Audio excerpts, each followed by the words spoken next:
During the Second World War, the skies were a brutal testing ground.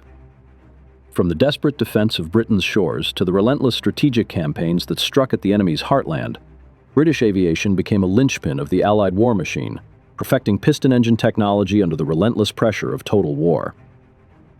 But even as victory was celebrated, a new reality dawned. The jet age had arrived, and with it, the atom bomb. The rule book of air power had been torn apart. Sheer survival now depended on radical new thinking. Piston power gave way to the quest for Mach 1 and beyond, demanding giant swept-wing and delta-wing bombers capable of flying at the very edge of the atmosphere. The need for speed became absolute, sparking designs that married rocket boosters to jet engines, pure interceptors built to claw their way to a target in mere minutes. It was a golden age of design, born from necessity. This is the story of the minds who dared to draw the future, and the pilots who risked everything to fly it.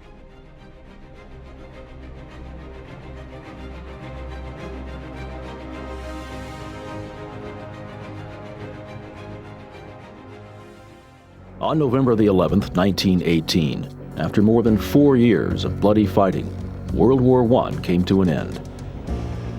Although the use of aircraft for military purposes began before the outbreak of war, aerial fighting only became commonplace in the latter half of 1915. It was Germany which took the initial lead with the Fokker monoplane fighters, armed with a fixed forward-firing machine gun. The British and the French had to make do at first with a number of improvised single-seat fighters and armed two-seat machines. From the summer of 1916, however, the first true fighters entered Allied service.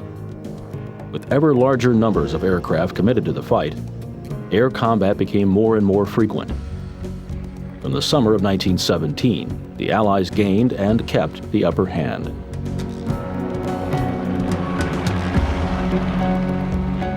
The combination of British, French, and later American fighter pilots maintained air superiority over the Western Front. Initially, the British used aircraft of French origin, such as the Nieuport and the Spad, but they soon developed an impressive collection of British-built fighters. Sopwith aircraft were primary among Britain's fighter series, with models such as the Pup, the Camel, and the Snipe. The Royal Aircraft Factory developed its own fighter, the SE-5A. These aircraft were extremely agile, and most were armed with 2 small machine guns. After World War I, and continuing into the 1920s, British fighter strength was severely reduced. But from 1933, the growing military strength and ambition of a revived Germany, now under Nazi leadership, raised questions and fears as to the likelihood of a new war. Britain launched a major rearmament program that included the re-equipment of the rapidly expanding Royal Air Force with the latest in warplane developments.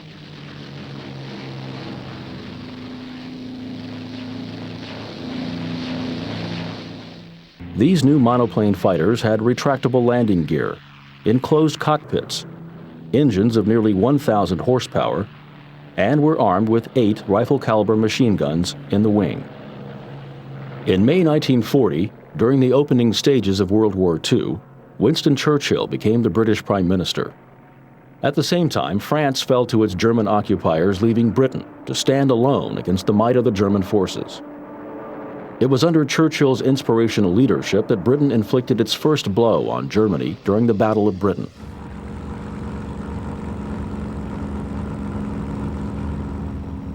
Fought in the summer and fall of 1940, the Battle of Britain denied the Germans of the air superiority they would need for any seaborne invasion of England.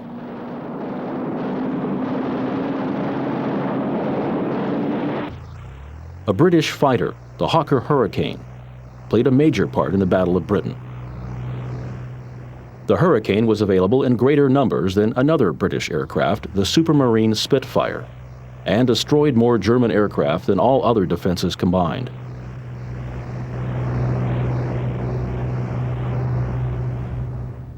The Hurricane entered service in December of 1937 and was Britain's first new generation monoplane fighter. It was not as fast as a Spitfire and lacked its development potential, but it was rugged, simple to build, and easy to maintain and repair. The sturdy Hurricanes of British Fighter Command had a devastating effect on Germany's bombers in 1940. By the middle of 1941, the Hurricane Mark I was obsolete for use solely as a fighter and could not readily be upgraded to regain its position as the premier British interceptor. Its ready availability, simple structure, and ability to carry increasingly heavy loads allowed the Hurricane's role to be expanded to that of a ground attack fighter. To make up for the Hurricane fighter bombers' increasingly heavy armament, more powerful versions of the Rolls-Royce Merlin engine were installed in order to maintain its performance. Other changes were metal rather than fabric-skinned wings, improved armor protection, self-sealing internal fuel tanks, and the provision for external fuel tanks.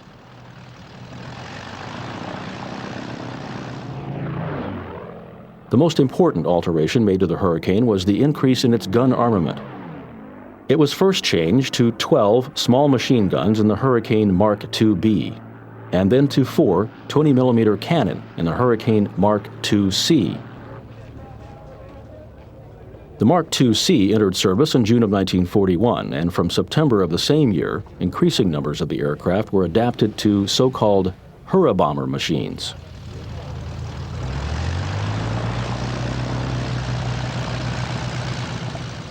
This adaptation included the facilities to carry 2 250-pound bombs, and later 2 500-pound bombs under the wings. The combination of both cannon and bombs made the Hurricane Mark II-C a truly potent fighter bomber.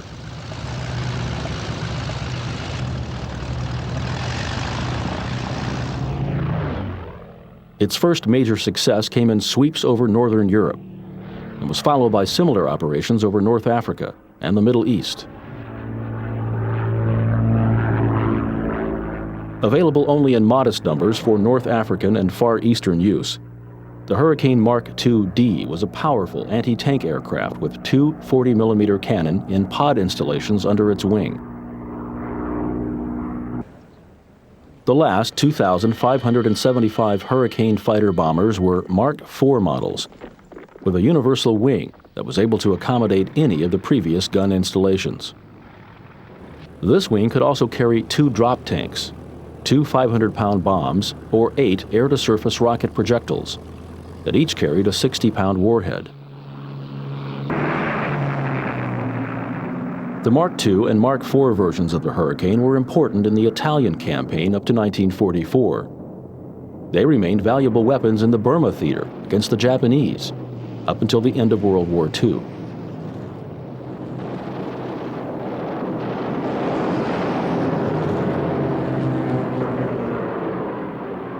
Designed slightly later than the Hurricane from a more advanced concept, the Spitfire remains the greatest of all British fighters.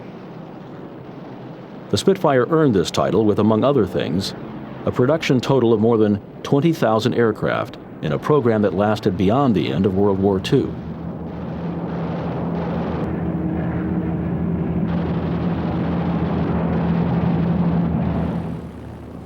The Spitfire Mark I entered service in June of 1938, with basically the same engine and armament as the Hurricane, but slightly superior performance and greater agility.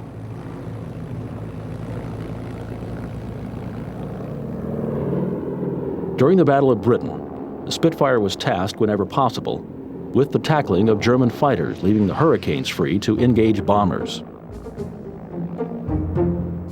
The Spitfire was developed in fighter, naval fighter, fighter bomber, and photo reconnaissance variants, up to the Mark 24, the last of which was produced after the war.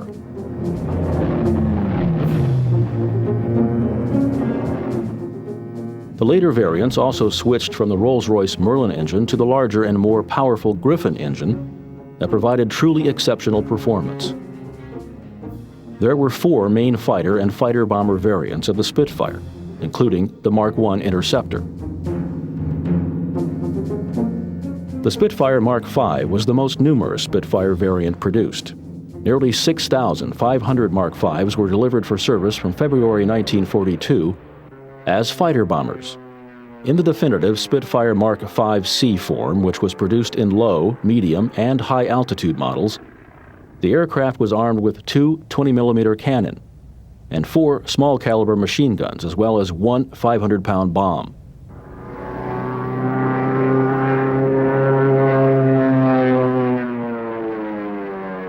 The Spitfire Mark IX was both a fighter and fighter-bomber, with basically the same armament options as the Mark V, but with a more powerful engine. Production of this model totaled nearly 5,700 aircraft. That served from June of 1942 as the RAF's response to Germany's superb Focke-Wulf 190.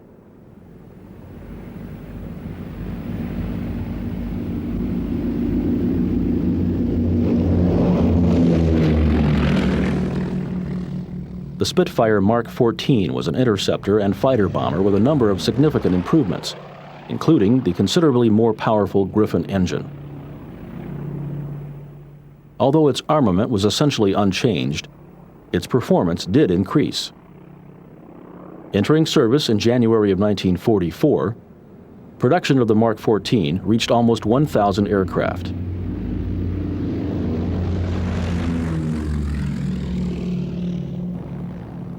The Spitfire Mark XVI was a derivative of the Mark XIV and featured a cut-down rear fuselage and clear vision canopy for improved all-round fields of vision. Production reached nearly 1,500 aircraft in the form of 430 reconnaissance fighters and just over 1,000 low-altitude clipped-wing fighters.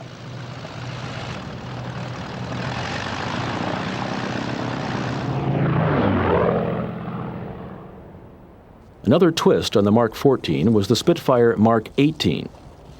300 of this aircraft were produced as both fighters and reconnaissance fighters. There were also a number of other variants produced in smaller numbers. So successful was the aircraft's long-term development program that the last operational Spitfire fighters were not retired until the early 1950s. Although most fighters in service with the RAF and Fleet Air Arm were of British origin, these services also operated a number of American warplanes.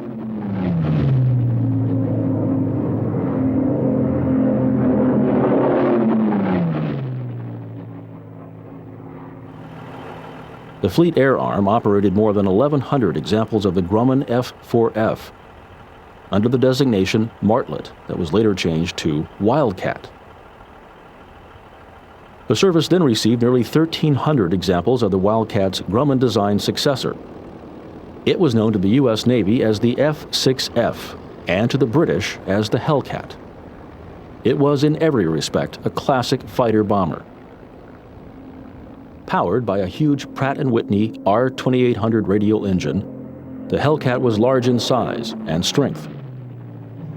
Its performance and agility were more than adequate. Its armament included 6 heavy machine guns and up to 2,000 pounds of bombs, or 6 rocket projectiles, carried under the wing. The Curtiss P-40 was a land-based aircraft that failed as a fighter, but matured into a worthy, if unspectacular, fighter-bomber.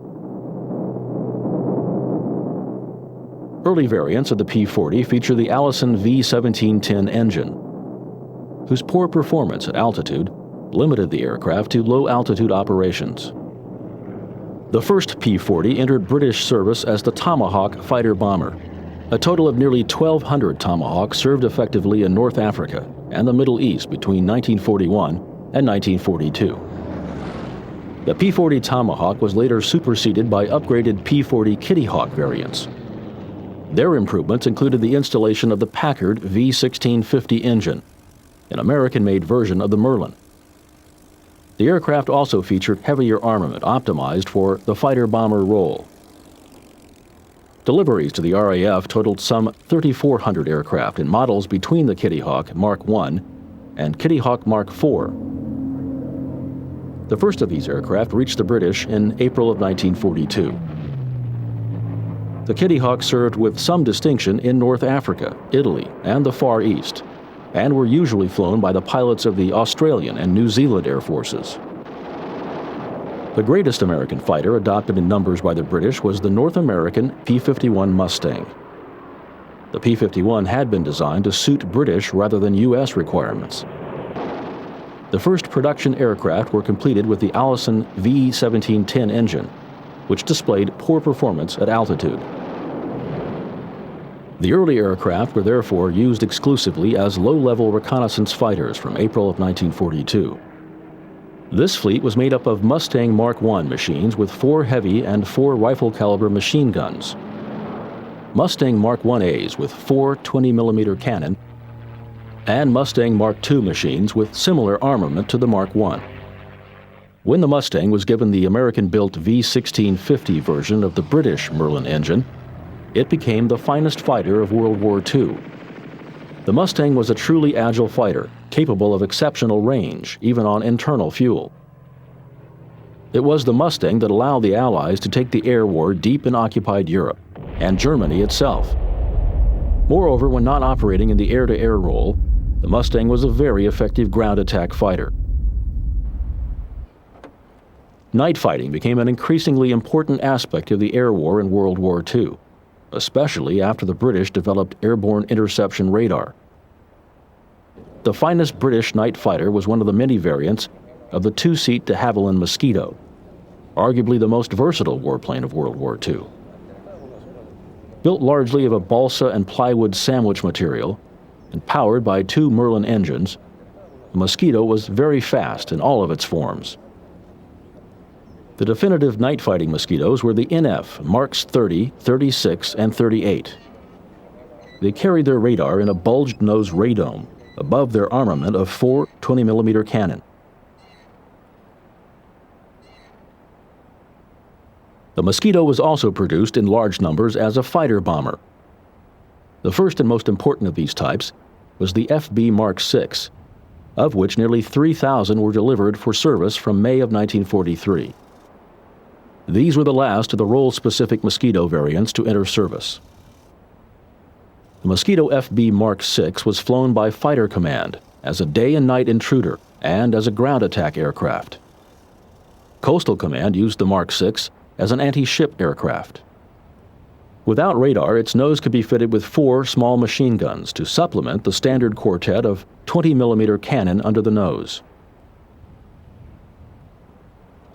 The small machine guns were provided 500 rounds per gun, while for the 20mm cannon, 150 rounds per gun were carried.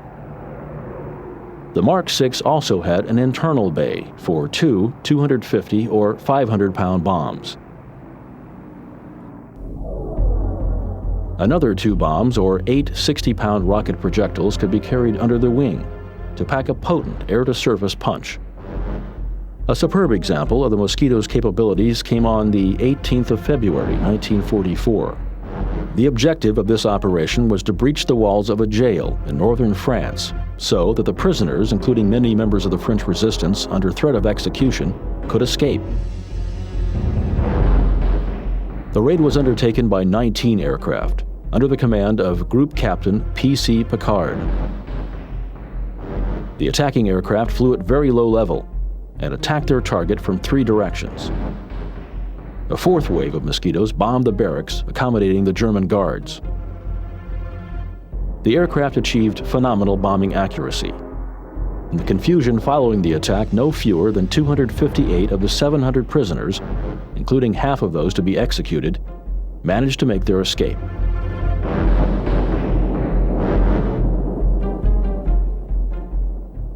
Five of the 19 Mosquitoes involved in the operation were damaged. Picard and his navigator were among the men lost when 2 of those aircraft failed to return.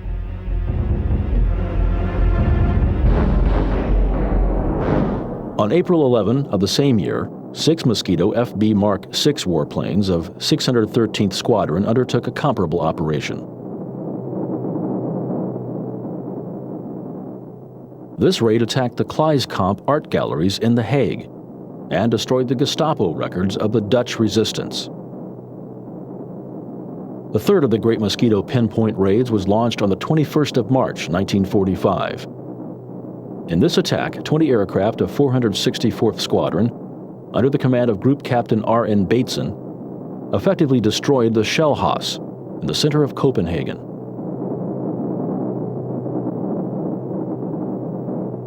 The aircraft flew up a main street toward the building, below rooftop height, and then skip-bombed their weapons into the lower stories in this 6-story structure. The shell house caught fire, and most of the Gestapo records on the Danish resistance were consumed by the flames. The Germans also lost many personnel in the attack, but 3 of the Mosquitoes failed to return.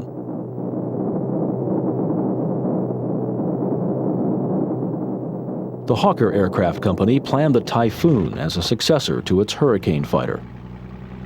Although the thick-wing Typhoon was a failure as a fighter, it was developed into the finest British ground attack and anti-tank warplane of World War II. To fill the gap left by the Typhoon in the fighter role, Hawker developed the Tempest with a thinner wing and a lengthened fuselage capable of carrying more fuel. The Tempest proved to be both an excellent fighter and fighter bomber. It was produced with 2 main variants: the Tempest Mark II, with the Bristol Siddeley air-cooled radial engine, and the closely related Tempests Mark V and VI with the Napier Sabre liquid-cooled H-type engine.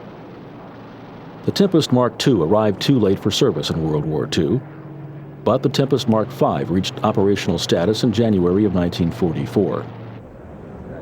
Some 800 of the type were built and played a major role in the air war over Northwest Europe up to May of 1945. The aircraft were also very successful in the Diver campaign against the Germans' V-1 flying bomb.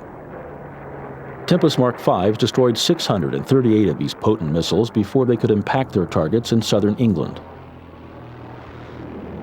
After World War II, the Tempest Mark V was complemented by 142 Tempest Mark VIs and nearly 500 Tempest Mark II fighters.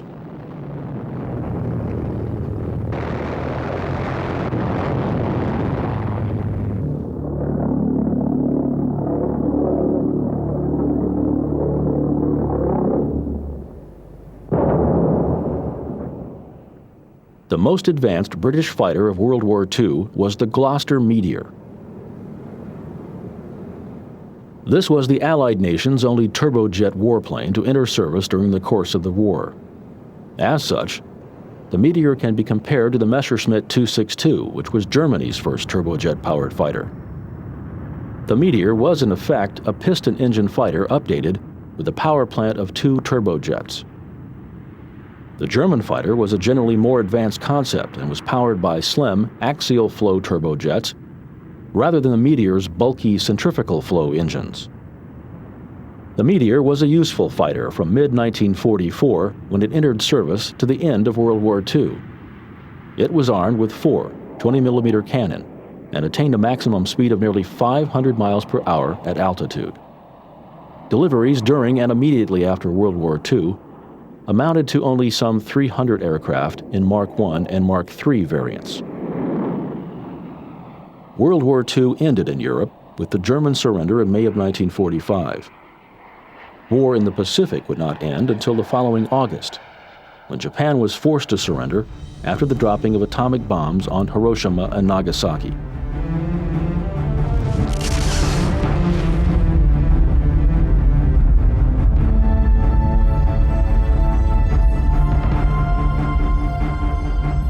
The post-war world was characterized by the emergence of the Cold War as a confrontation between the superpower blocs led by the United States and the Soviet Union. Although the Cold War never involved any direct military action between the United States and the Soviet Union, the threat of such a war loomed over the consciousness of the entire world. Such a war threatened total annihilation with nuclear or fission weapons, and later with far more devastating thermonuclear or fusion weapons. A major element of the Cold War was the urgent technological race between the American and Soviet blocs to produce larger numbers of ever more capable weapons. This spawned a comparable fighter race as each side sought to create and field fighters capable of tackling any enemy's bombers before they could release their devastating ordnance. The United States kept the technological lead, concentrating on quality as well as quantity. The Soviets also forged ahead, seeking to offset their slight technical inferiority by producing considerably larger numbers of more heavily armed fighters. Typical of this breed were fighters designed by the Mikoyan Gurevich Bureau, whose swept-wing aircraft were the subsonic MiG-15. The RAF's most important fighter of the 1950s was the Hawker Hunter, which introduced swept flying surfaces and the axial flow turbojet to fighter command service. The Hunter was first flown in July of 1951. After a number of problems had been solved, it entered service in July of 1954.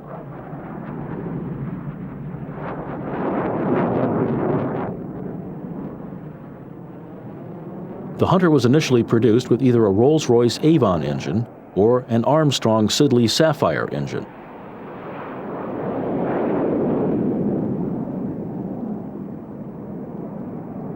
The Hunter F Marks I and II were short-range interceptors with an armament of 4 30mm cannon. Marks IV and V had an enlarged fuel capacity and the provision for up to 2,000 pounds of weapons, varying from bombs, rocket projectiles, and napalm tanks to be carried beneath the wings. The changes greatly enhanced the Hunter's range and tactical versatility. The definitive Hunter was the Avon-engined F Mark VI that entered service in 1956. It featured a number of aerodynamic improvements, including a dog-tooth leading edge.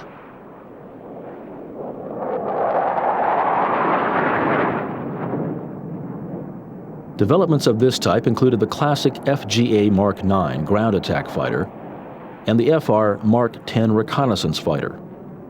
The last Hunter single-engine fighters were withdrawn from British operational service in 1970. But the Hunter T Mark VII two-seat trainer served for some time longer.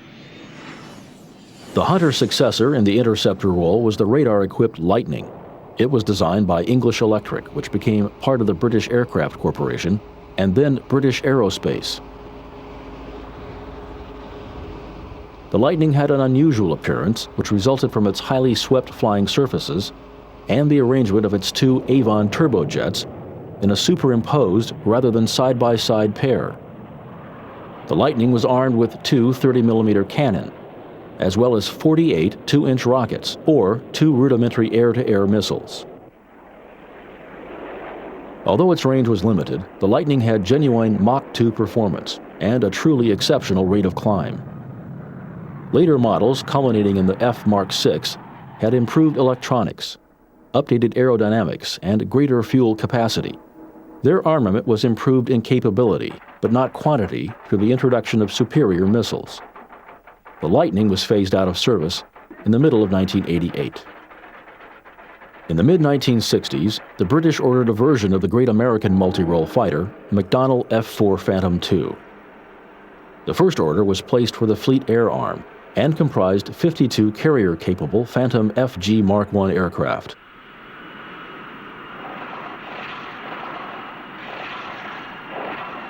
The second order was placed by the RAF and comprised 118 land-based aircraft in the form of the FG Mark I interceptor fighter and the FGR Mark II reconnaissance and ground attack fighter. The British version of the F-4 incorporated a number of structural and electronic changes, but the single largest alteration was effected in the power plant. The original pair of General Electric J79 turbojet engines was replaced by 2 Rolls-Royce Spey turbofan units. Delivery of the Fleet Air Arm and RAF aircraft was made in April and July of 1968, respectively. The RAF later acquired 15 F-4J J79 powered fighters that were surplus to the U.S. Navy. They operated under the designation of Phantom F Mark III. The British version of the Phantom was based on the U.S. Navy's original carrier-borne models and therefore lacked the built-in cannon armament that the U.S. Air Force added in later land-based aircraft. This deficiency was partially overcome by the use of an Su-23 pod under the fuselage. This pod carried one 20mm M61A1 Vulcan cannon and its ammunition. The rotary action of this 6-barrel weapon allowed a rate of fire of up to 6,000 rounds per minute.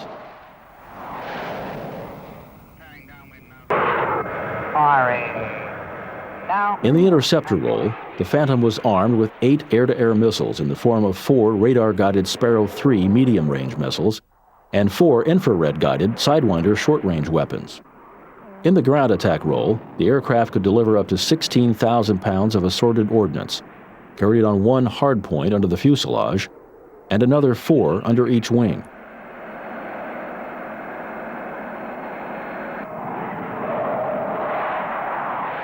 The F-4's reconnaissance capability was provided by a flush-fitting pod carried under the fuselage behind the centerline hardpoint.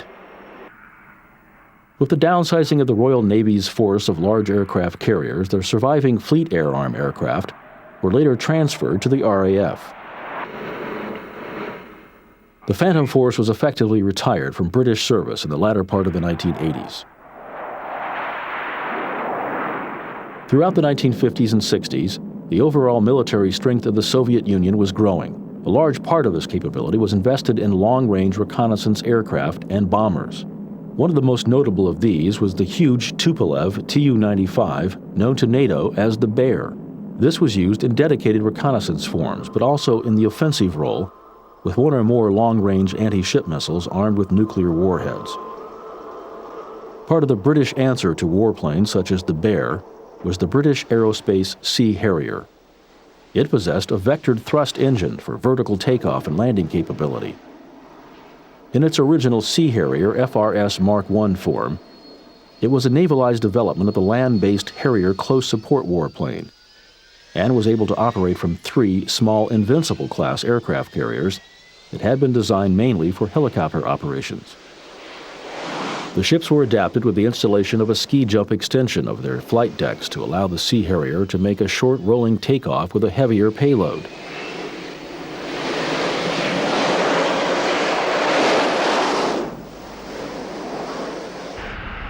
The Sea Harrier itself had a number of modifications, including a revised forward fuselage with a radar-carrying nose and a fighter-type cockpit offering better fields of vision. It could also carry a wider assortment of weapons in its fighter, reconnaissance, and strike roles. Deliveries of the Sea Harrier Mark I totaled 57 aircraft. 31 of these have been upgraded to the Mark II form and supplemented by 18 new-build aircraft. The improved capabilities of the later model are reflected in its revised designation of Sea Harrier FA Mark II to indicate its fighter and attack roles. The FA Mark II has a more capable Blue Vixen radar in place of the Mark I's Blue Fox equipment, a modernized cockpit with the latest generation of heads-up and heads-down displays, and a more advanced armament. The Sea Harrier FA Mark II can also carry a wide assortment of air-to-surface weapons, including 2 examples of the potent Sea Eagle anti-ship missile. The latter is a heavyweight weapon powered by a small turbojet and able to cripple all but the largest warships. Britain's most important interceptor in the 1990s for operation within the context of the British Air Defence region is the Panavia Tornado multi-role warplane in its air defence variant.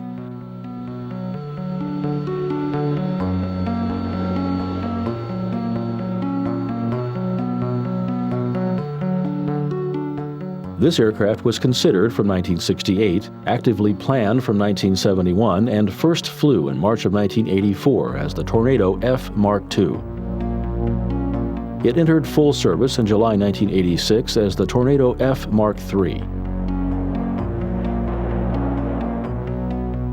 The Tornado air defense variant has a number of changes from the attack model, the most notable being a lengthening of the fuselage and the incorporation of the Marconi Foxhunter multi-mode radar.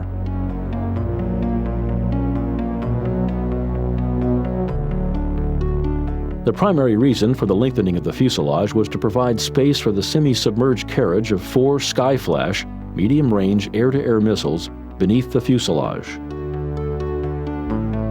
The change also decreased transonic drag, thereby improving acceleration, and provided room for the internal fuel capacity to be increased. Even with greater internal fuel capacity and 2 drop tanks carried as standard, extended patrols still call for in-flight refueling.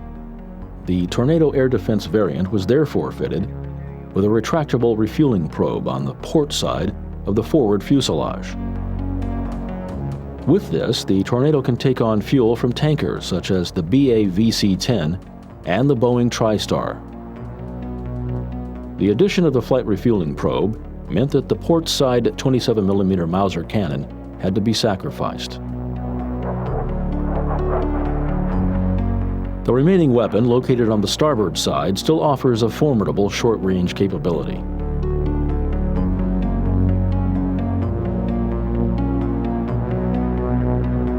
The Tornado generally operates from Britain's well-equipped main bases, but its thrust-reversing capability allows it to make use of short lengths of undamaged airstrips when required. After scrambling and climbing quickly to its patrol altitude and position, Tornado can loiter for a long period at subsonic speed. In action, the Tornado's primary weapons are 4 each of the Skyflash and Sidewinder air-to-air missiles. The Skyflash is a medium-range weapon launched by pyrotechnic rams under the fuselage. It homes in on electromagnetic energy bounced off the target by the launch aircraft's own radar. This requires the Tornado to fly toward the target until missile impact.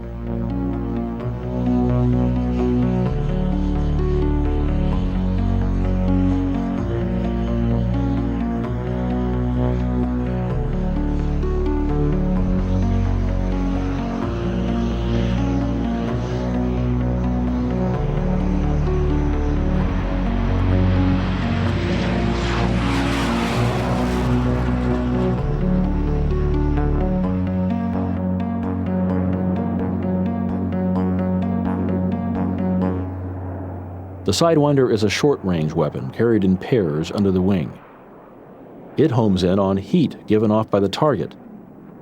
As such, it is a fire-and-forget weapon, meaning that once it's been launched, the Tornado can turn toward another target or head home.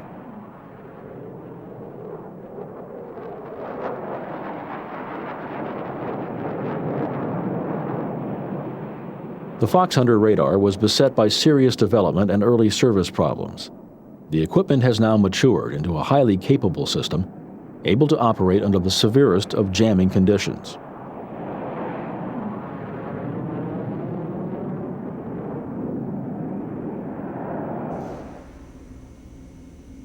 The Foxhunter can detect targets more than 115 miles distant, and then track several of these targets while still scanning for others. The radar also possesses an excellent look-down capability, allowing it to find critical targets, such as cruise missiles flying low over the water.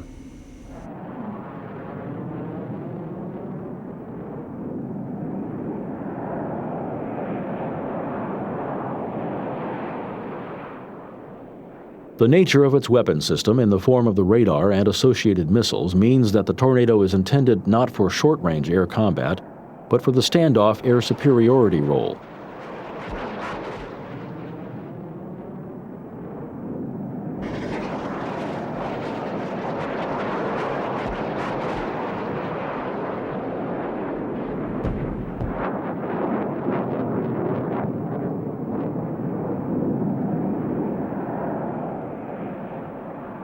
In this capacity, the navigator has the vital task of operating the radar via the specialized displays in the rear cockpit and vectoring the pilot into the appropriate attack position.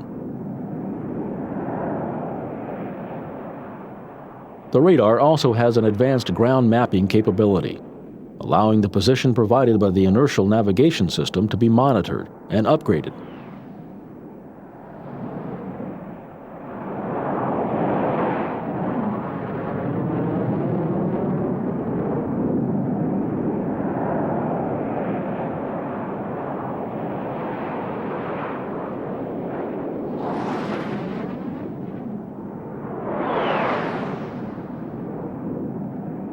Another new feature is the Joint Tactical Information Distribution System, or JTIDS. This is a data link system that allows the Tornado, equally equipped ground stations, and aircraft such as the Boeing Sentry AWACS platform to share the whole range of available tactical information.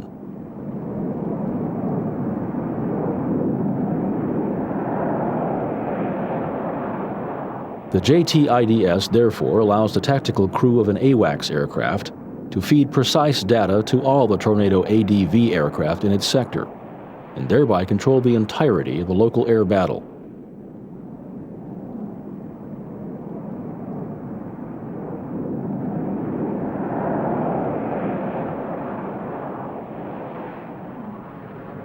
Combined with the Tornado's own performance, radar, and weapons capabilities, this creates a potentially devastating defense against all levels of threat at anything between sea level and very high altitude.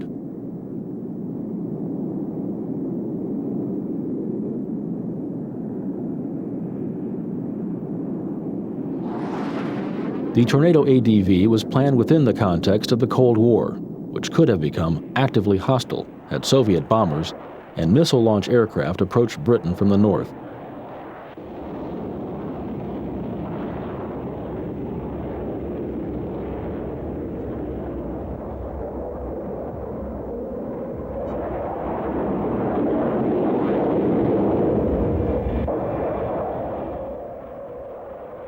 The Tornado ADV was intended to provide defensive coverage between Iceland and the North Cape of Norway, over the waters of the North Atlantic and Arctic Oceans.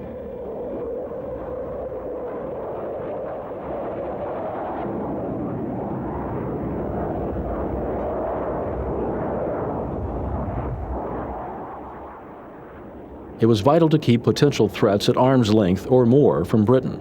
This was the driving force behind the design of the Tornado Air Defense variant.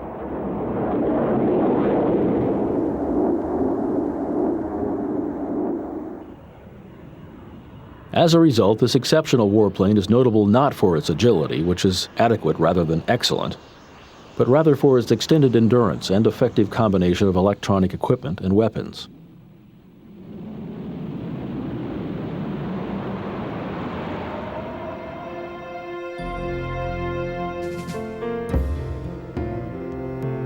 The British Aerospace Hawk T-Mark I entered service with the RAF late in 1976 as a two-seat basic and advanced flying trainer with weapons training capability.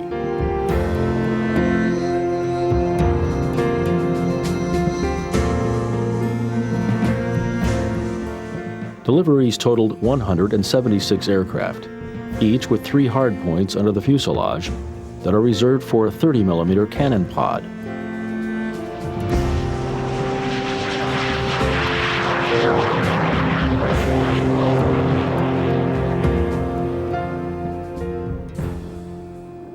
In January 1983, British Aerospace received a contract to rewire 89 of the Hawk T-Mark I trainers to Mark 1A standard.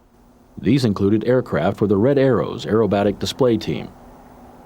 The rewiring program gave the aircraft the ability to carry 2 AIM-9L Sidewinder short-range air-to-air missiles.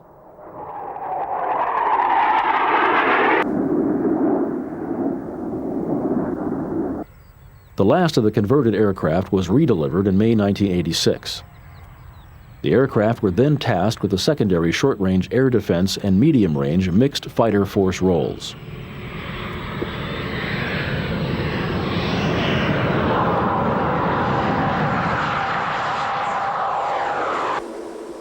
The former was designed to provide point protection for vital targets in Britain. The latter involved farther ranging operations in conjunction with Tornado ADV fighters, whose radar would provide early detection of targets to be tackled by the Hawks.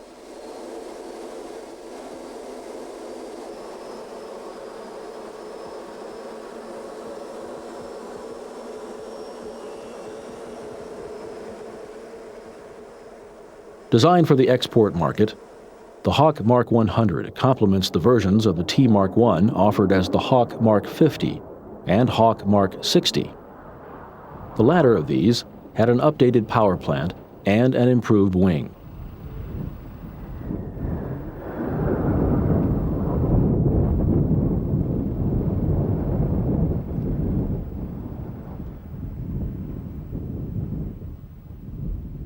Both were further developed for the Hawk Mark 100 that has sold well since it first flew in February 1992. The Hawk Mark 100 is still a two-seater, but it has a more powerful engine than the Mark 60 that allows it to exploit the load-carrying capability of the Hawk series more fully.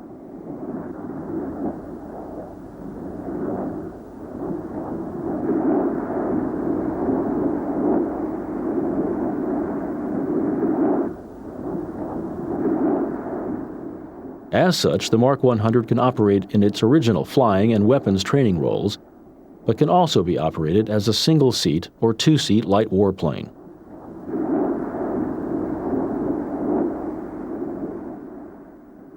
Its diverse weapons load of more than 6,500 pounds is carried on 5 hardpoints, 1 located under the fuselage and 4 under the wings. The standard heads-up display is complemented by a heads-down display, and the nose is revised for the incorporation of a laser rangefinder, or as an option, a forward-looking infrared sensor. The latter is invaluable for low-level flight at night or under adverse weather conditions.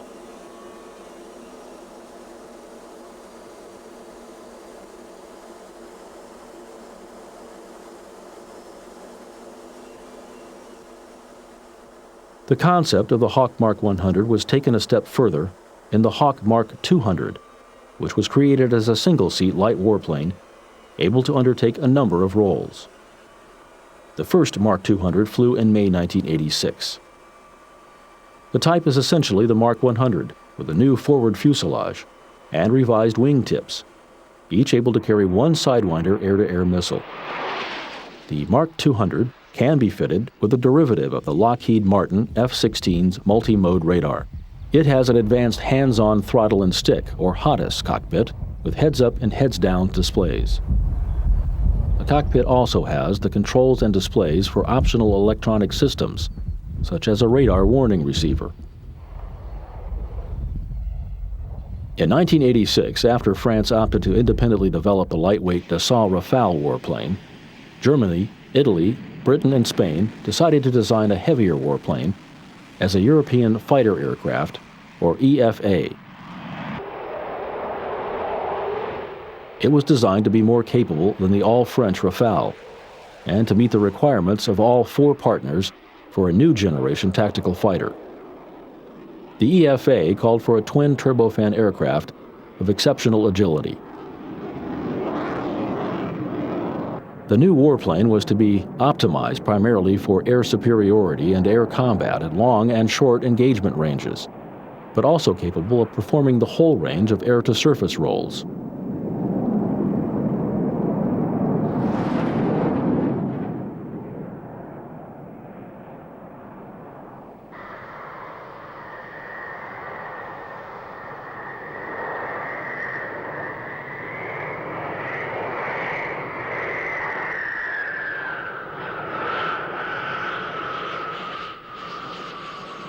It was decided early in the program that the EFA should have a canard design and be controlled by means of a fly-by-wire system.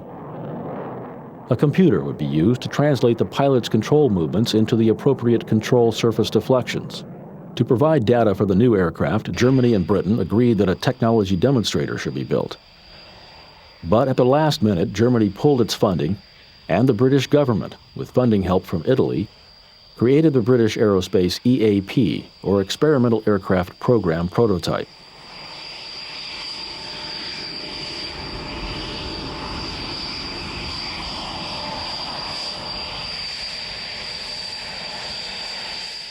It made its first flight in August 1986, and in the course of 259 flights, amassed a collection of beneficial data.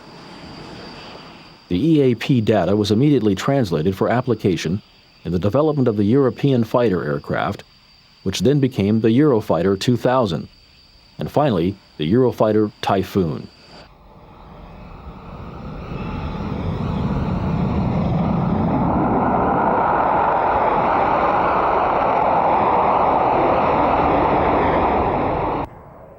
Like the EAP, the Typhoon has a canard layout with a large rear-mounted delta wing incorporating moving surfaces on its leading and trailing edges.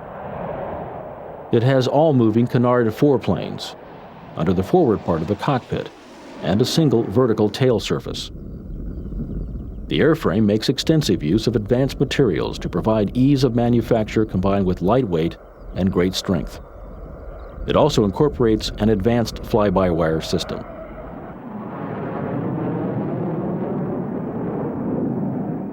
Power is provided by two EJ200 afterburning turbofans, designed and built by the four-nation Eurojet Engine Consortium. This parallels the Eurofighter Airframe Consortium.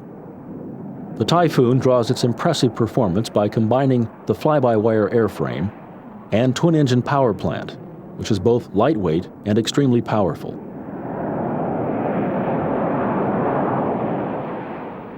While its performance is a significant factor in the air, it also gives the Typhoon impressive field performance, resulting in the ability to use short and even semi-prepared airstrips.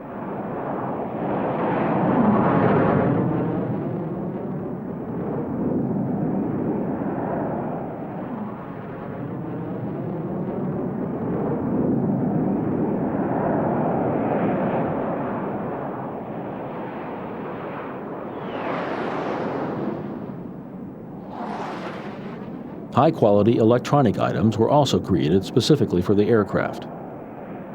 The Typhoon's armament comprises a single 27mm internal cannon and nearly 14,500 pounds of either ordnance or drop tanks. These are carried on 13 hardpoints, 5 located under the broad fuselage and 8 beneath the wings.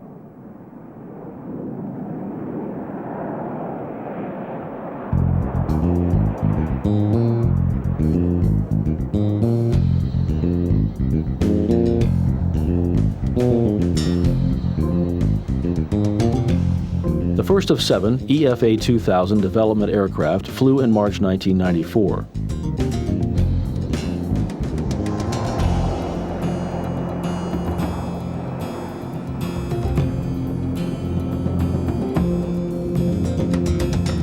Development was delayed due to technical problems and a major political row in Germany. But Britain's adherence to the Typhoon has been steadfast, and the first of 232 British aircraft should enter service in 2003 or 2004.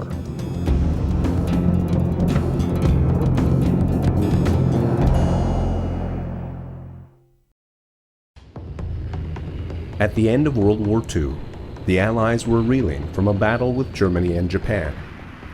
But they had to quickly retool for the new Cold War threats that lay ahead. Instead of contending with the Luftwaffe and Japanese forces, they had to keep an ever-vigilant eye on the skies for Soviet bombers loaded with nuclear weapons. New advanced jet aircraft were desperately needed to keep the Soviets in check, but none were ready. The Allies would turn to old warriors to defend, while aircraft manufacturers raced to build the next generation of interceptors.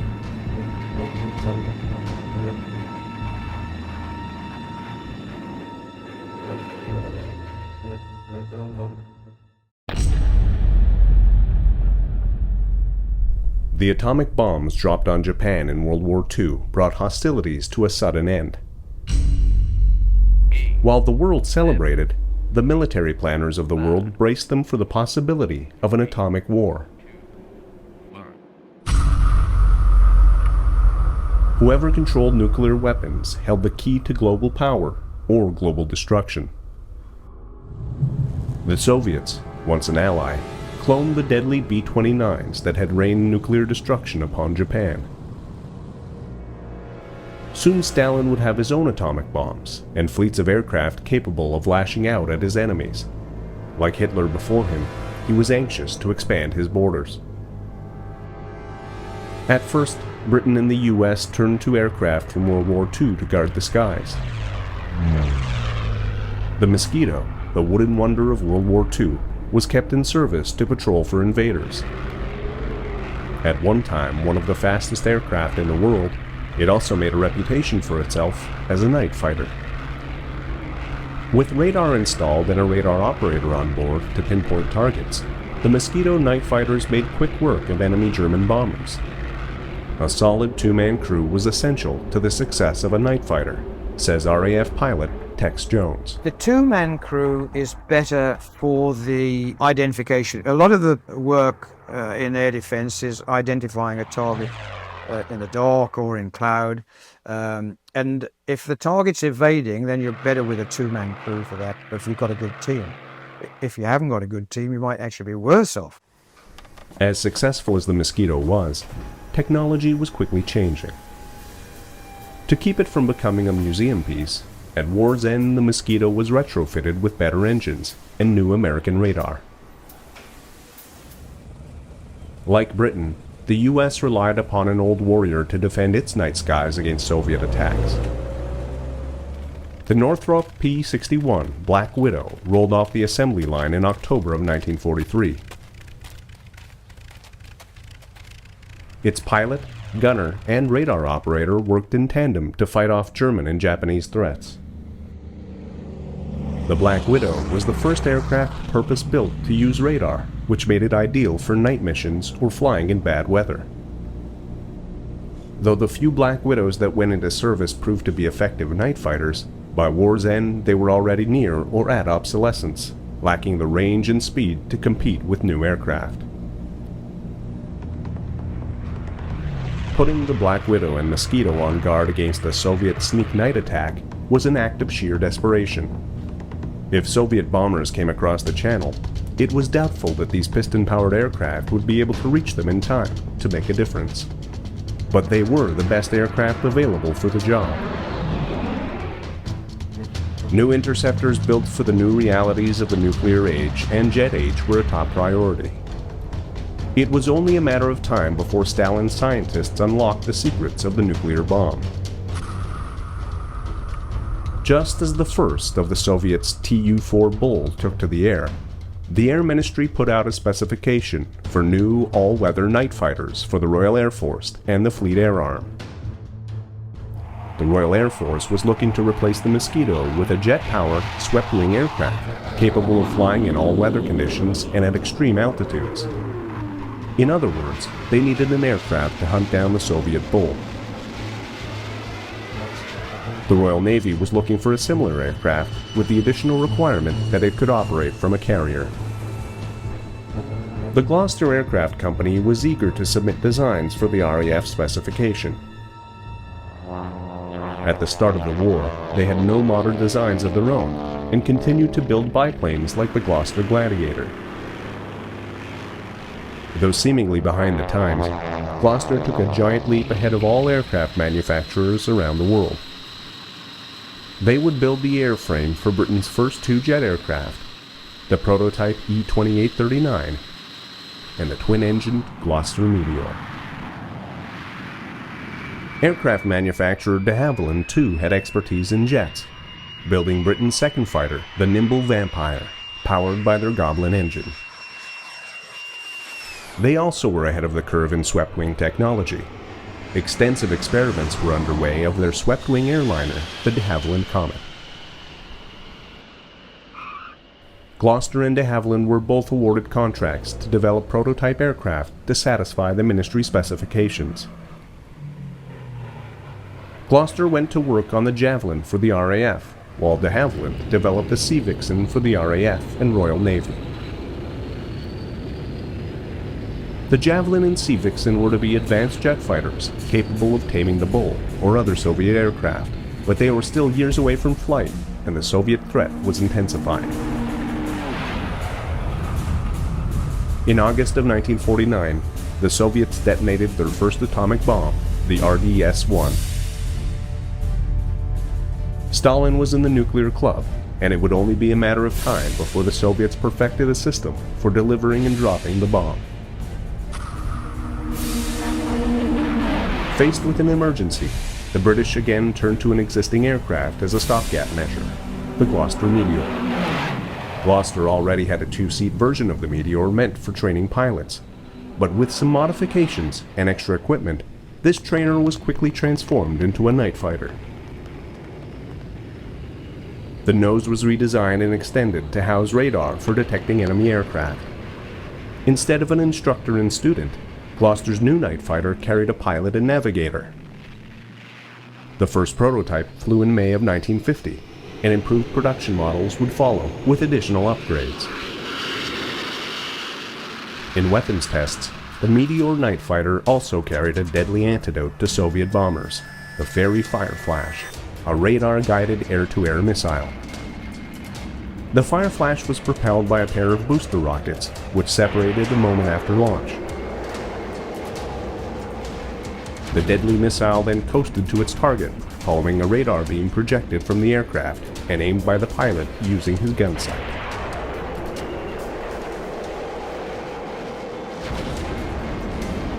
Across the Atlantic, the Americans were equally anxious to build aircraft to repel a potential Soviet nuclear attack. Early on, they had gambled on the Curtiss-Wright XF-87 Black Hawk, but they were unimpressed with its capabilities. The F-89 Scorpion was a much more promising interceptor. It was a straight-wing, jet-powered, all-weather aircraft. Later variants of the Scorpion had a deadly sting, a salvo of folding-fin Mighty Mouse rockets mounted on the wingtips. As with the Fireflash, it was hoped a blast of these air-to-air rockets could bring down a Soviet bomber. Colonel Charles McGee recalls flying the Scorpion. The F-89, which was quite an interesting aircraft with big rocket pods out on the end of the wing. Pretty heavy aircraft, but as the usual case that we've done in so many of our aircraft, by the time we get through hanging things on them, they're all underpowered. And the F-89 didn't last long, but it was one of the airplanes in the air defense development that took place as we moved into the Cold War time frame and our expectations that we might have to fight Russia. Though the Scorpion's first flight was in August of 1948, it would be another 2 years before the production versions were combat ready. The Americans needed a temporary fix while they waited for the production Scorpions to hatch. The USAAF turned to Lockheed for help, and Lockheed in turn took a page from Gloucester's playbook. Lockheed already had a capable two-seat trainer with Shooting Star. With the addition of radar equipment and weapons, the aircraft manufacturer believed that they could convert it into a night fighter in a matter of months. It was a tall order, but Lockheed delivered. The production Starfire was introduced in May of 1950, 4 months ahead of the F-89. It packed a punch, just like the Scorpion, carrying a salvo of Mighty Mouse rockets in its nose. The Starfire arrived in the nick of time, just a month before the Cold War reached a boiling point. The Korean conflict saw fears of the communist expansion and the Soviet threat become a bloody reality. It was a testing ground for new night fighters like the Scorpion and Starfire. With the world's nuclear powers sparring with each other, it was unclear if hostilities would expand and escalate into a nuclear conflict. While the Soviets and Americans vied for control of the Korean peninsula, Britain was nervously watching her borders for a potential Soviet attack. Gloucester and de Havilland hurried development of their prototypes. The de Havilland Sea Vixen first took flight in September of 1951. Like the de Havilland Vampire, it was a twin-boom fighter. The Vixen carried no guns. Instead, it relied upon an awesome arsenal of rockets, missiles, and bombs, including 4 de Havilland Firestreak air-to-air missiles, 2 microcell unguided rocket packs, and 2,000 pounds of bombs. Though a formidable aircraft, the Navy by this time had decided on the Sea Venom for its needs, a decision it would reverse in just a few years as the Vixen came of age. Test pilot Captain Eric Brown recalls his impressions of the Sea Vixen. Basically, good night fighter. There were 2 aspects to it, which one very good. Pilot's point of view may be that it was all right as an airplane, but what did the observer think? He was in a coal hole on the right of the pilot, and he was completely enclosed in there. And he hadn't much idea of what was going on outside. I would think it was a most unpleasant experience to be an observer on a Sea Vixen. And also, unfortunately, night landing, deck landing is never easy. But a big airplane like this, it had the sad fault that the ailerons became very ineffective at the low speeds at which deck landing are carried out. And this caused problems with lining up the aircraft with the center line of the carrier at night. And the Vixen acquired a rather unfortunate accident rate. The Gloucester Javelin took flight 2 months after the Sea Vixen. It was hoped its delta wing and large T-shaped tailplane would make it more maneuverable at high speeds, while allowing it to land at slower, safer speeds. The initial production FAW-1 version was powered with Armstrong Siddeley Sapphire SA-6 engines with 8,000 pounds of thrust. The Javelin had four 30mm 8-inch cannons in its wings, designed to tear into the shells of Soviet aircraft. RAF pilot Tex Jones had an opportunity to fly the Javelin. The Javelin was not a complicated airplane. It was a very old airplane. It was all done with doll's eyes and things like that rather than modern electronics. The Javelin wasn't a high-performance aircraft. The Javelin's forte was as a night fighter because it had a two-man crew. And its strength came from the fact that it had two radars. It had a B scope and a C scope. And the B scope was a conventional radar that just gave you a horizontal plan of what was going on. But the C scope gave you a vertical picture as well. So you knew where a target was vertically as well. With two-man crews, teamwork was essential to the success of the missions. We flew as constituted crews. You worked up through the conversion unit with a navigator, and you flew with him the whole time unless he was sick. And you did develop a very good rapport. And we would track evading targets at 250 feet in the dark at 250 yards range, purely because the chat from the guy in the back was good enough to allow you to do that. Soviet aircraft designers did not sit idly by as hostilities intensified between the East and West. They continued to produce new, faster and deadlier aircraft, like the Bull's successor, the Tupolev Tu-95 Bear. This massive intercontinental bomber was designed to carry nuclear weapons, including the largest weapon ever detonated, the Soviet Tsar bomb.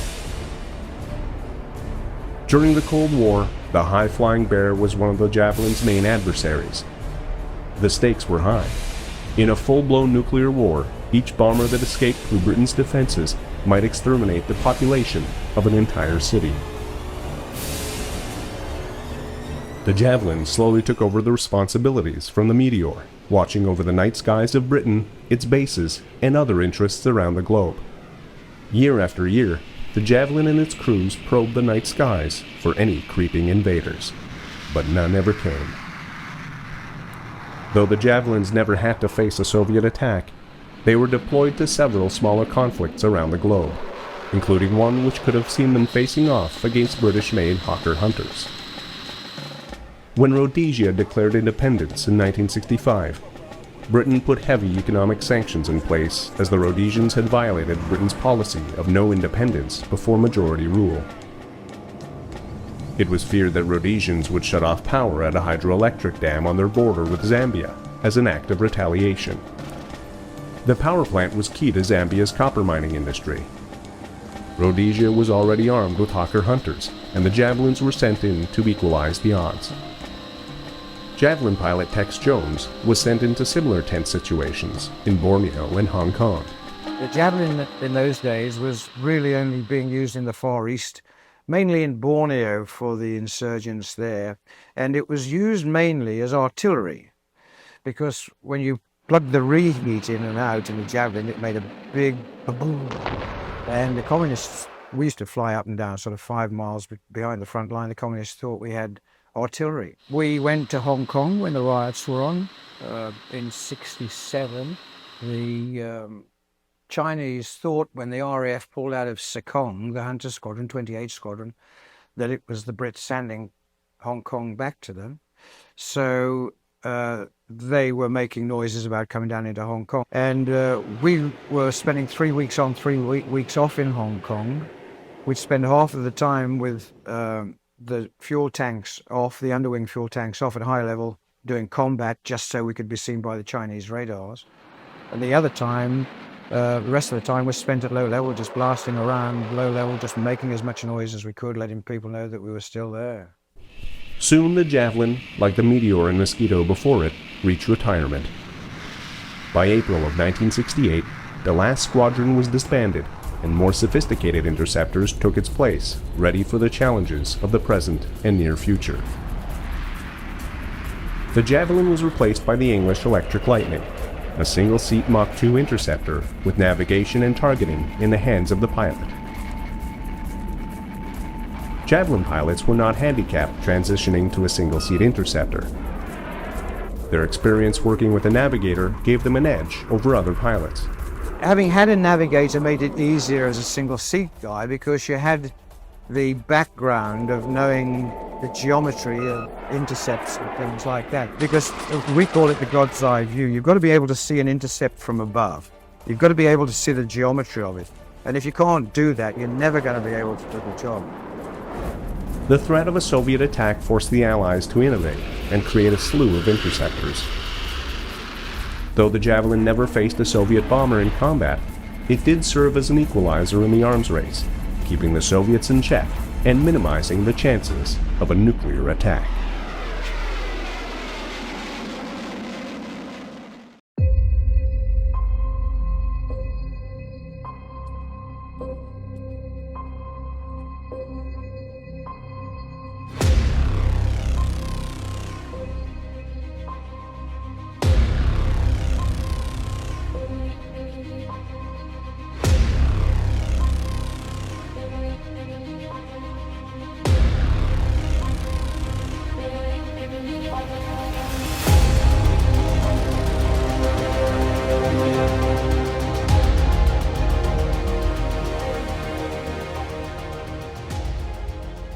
On the 14th of October 1947, Captain Charles Chuck Yeager of the United States Air Force climbed aboard his Bell X-1 aircraft slung beneath the B-29 Super Fortress.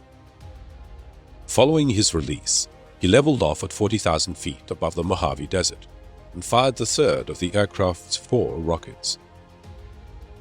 Initially, the ride was rough and control almost non-existent. Then, as he neared the speed of sound, Mach 1, the ride smoothed out and control was regained. Quickly, the needle went to 1.02, paused several seconds, and then jumped to 1.06. And that was it. Chuck Yeager had earned his place in history as the first man to pierce the dreaded sound barrier. Although news of the achievement was largely ignored or even suppressed, it only served to show just how much ground the British had lost in the quest for supersonic flight. But it put in train the events that would result in Britain's first supersonic fighter, the Lightning.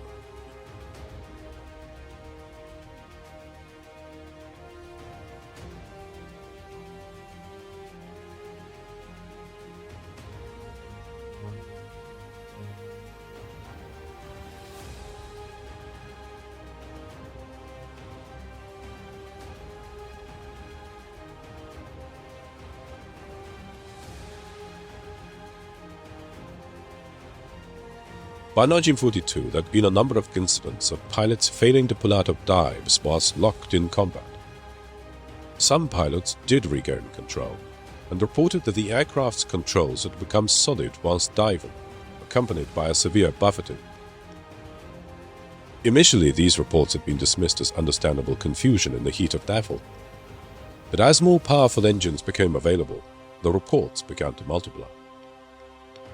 At around about the end of 42, when I joined Hawkers, the Hawker Company, Chief Test Pilot George Bullman, and his supporters Ken Smith and Bill Humble, had started to investigate a phenomenon which was occurring on these big new fighters.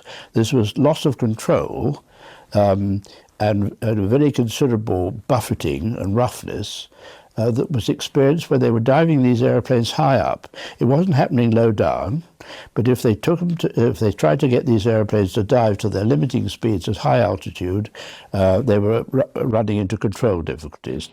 Aerodynamic excursionists working at the Royal Aircraft Establishment at Falmouth had come to believe that the cause of this phenomenon was a change in flow characteristics over the aircraft's surfaces due to the air becoming compressed as it approached the speed of sound.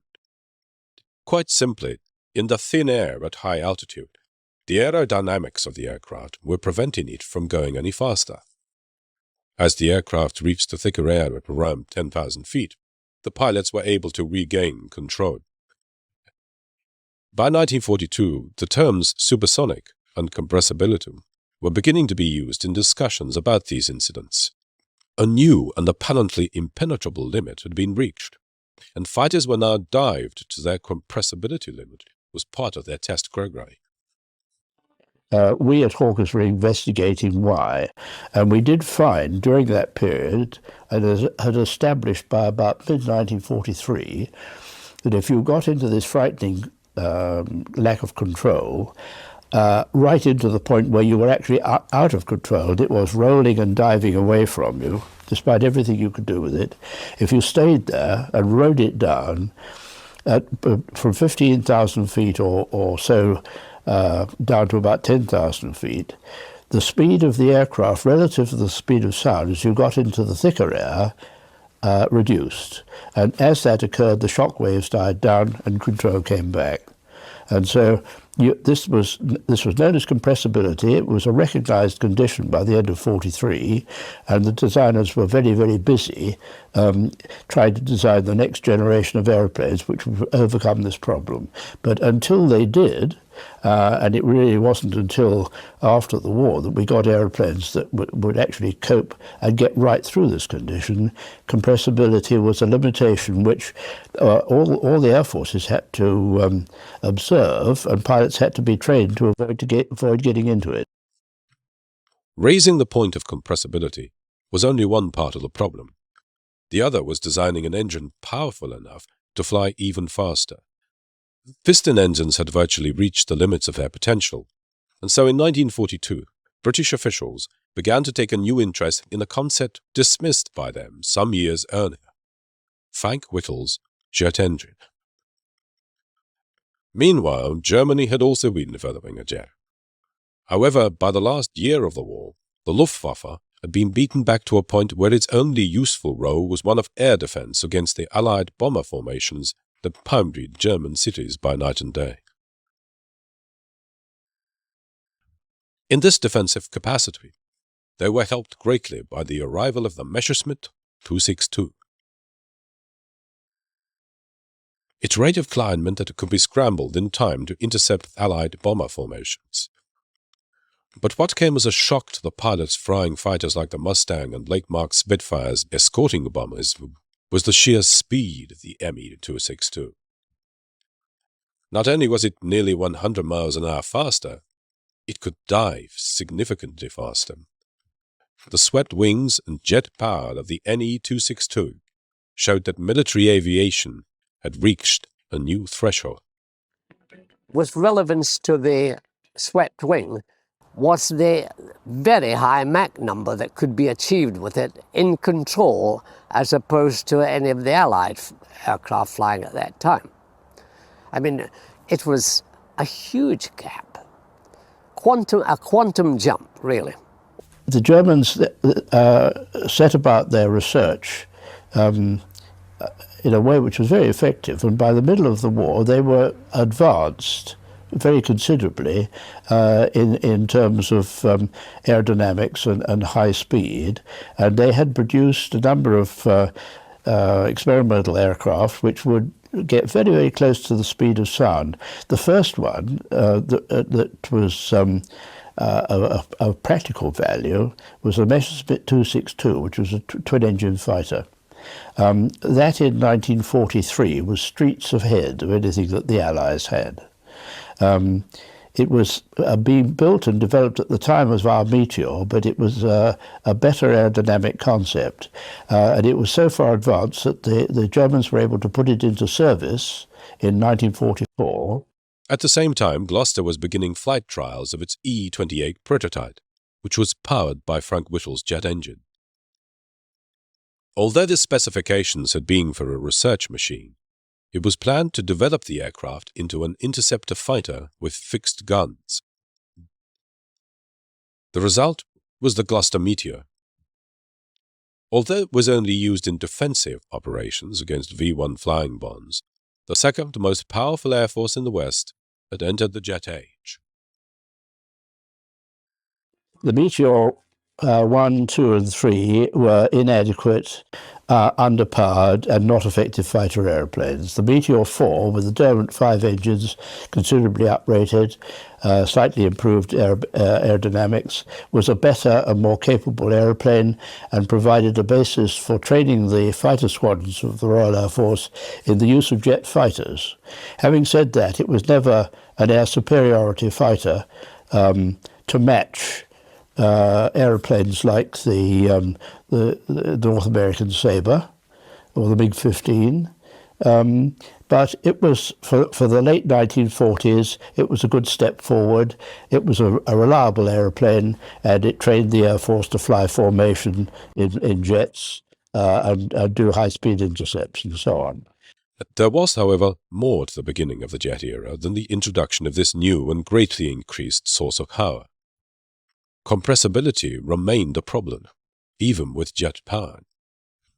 The challenge was now to produce designs that were aerodynamically capable of controllable flight at even higher speeds. And so the period immediately following the Second World War was one of change and excitement in aviation. The Allies lost no time in scrutinizing German research data on transonic aerodynamics. But the race to go supersonic was all but over, even before Chuck Yeager began his historic mission. The British government had cancelled the Miles M52, a research project begun in 1942, but now in its final build phase. The aim had been to design an aircraft capable of going supersonic. It had a number of design features that made it look remarkably like the Bell X-1, but there were misgivings about its potential in high places. The official reason was that the cost was too high, and besides, flying through the sound barrier would be too dangerous for the pilot. When the news came, I was absolutely shattered. And I think we were sitting in the jet flight when we got a notice from the director telling us that the project had been cancelled. And it was as if we'd all lost a best friend.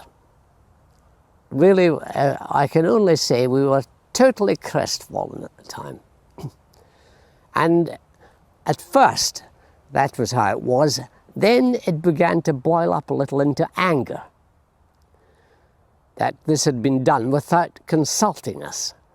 We felt, as the test pilots, we should have had a say in the matter. But maybe that's asking too much. A supersonic airplane had to come, and then the government, for its own reasons, cancelled. So there was an enormous sense of, well, we're losing the place. You know, we were about to lead the world, and now we're being restricted and held back. And then, of course, the following 6 months, then the Americans did it. And, of course, they went headed leaps and bounds. And we, in fact, lost about 10 years in the development of military fighter airplanes as a result of that decision. Meanwhile, the RAF soldiered on with its Meteors and de Havilland Vampires, which had come into operational service in 1946. Despite its outdated design, the Meteor went on to set the world speed record in 1946 of 606 miles per hour. However, it was becoming clear that the West faced a new threat to peace from Soviet Russia and her satellites in Eastern Europe. Russia had been massively hurt by the war, and its leaders and people never wanted to have such pain inflicted on it again. For this reason, she began a program of rapid modernization of her armed forces. In particular, the Air Force benefited greatly from help given to her by her former allies. B-29 bombers, formerly belonging to the US Air Force, provided the basis for a new long-range bomber force. Then Britain provided the Soviets with a batch of Rolls-Royce jet engines. Soon the Russians had a transonic jet fighter of their own, the MiG-15. Soviets' intentions became even clearer when in December 1947 they mounted a blockade of Berlin. The Iron Curtain had come down across Europe. The Cold War had begun. To compound their problems, the RAF were horrified when Australian Air Force Meteors were shot out of the skies by MiG-15s during the Korean War. However, in Britain, the Chiefs of Staff had already begun to respond to the threat. An order for the North American F-86 Sabre had been placed to fill the gaps in the country's air defenses, while new British-built swept-wing fighters were being designed. Like the Sabre, they would be capable of even greater transonic performance. At the same time, Britain's first jet bomber, the Canberra, began its flight testing. The Canberra was built by the English Electric Company, under the leadership of Chief Engineer E.W. Teddy Petter. The Canberra had been specified as a replacement for the Mosquito. However, it became clear during the design process that this aircraft would have superior performance to all of the RAF's current fighters. It was capable of flying at 55,000 feet, at almost 600 miles per hour, well beyond the range of any interceptors. Whitehall was not convinced. In the fullness of time came the summer exercises, whereby traditionally Bomber Command would set up attacking forces coming in from the Low Countries to be intercepted by the fighter defences of this country. And it became very, very apparent that when the Canberras came in, that the Meteors weren't going to get anywhere near them. And progressively, the Canberra force was ordered to come lower and lower and lower until the Meteors could actually catch them. And they actually had to come down to about 30,000 feet before they could do that. By 1948, the company had achieved a turnaround of opinion in Whitehall, and the go-ahead was given for a design study for a fully supersonic fighter, the P-1. In the discussions in 1948 about the future fighter, I was asked as a chief test pilot what I felt about the practicability of flying at supersonic speeds on intercepts and in combat. And I said I didn't think there'd be any problem because it was all a question of relative speeds, and that the only thing we had to resolve was controllability, and we had to overcome the problems of compressibility and make the aeroplane fly as accurately, as smoothly and precisely at supersonic speeds as the current generations were at subsonic speed. The P-1 evolved over a period between 1949 and 1953 against a background of hazardous research into supersonic flight. De Havilland had developed an unusual tailless design, which later became known as the Swallow. The death of Geoffrey de Havilland whilst testing the Swallow led to this project being cancelled, but not before John Derry became the first pilot to fly a British plane through the sound barrier, albeit in a barely controllable dive.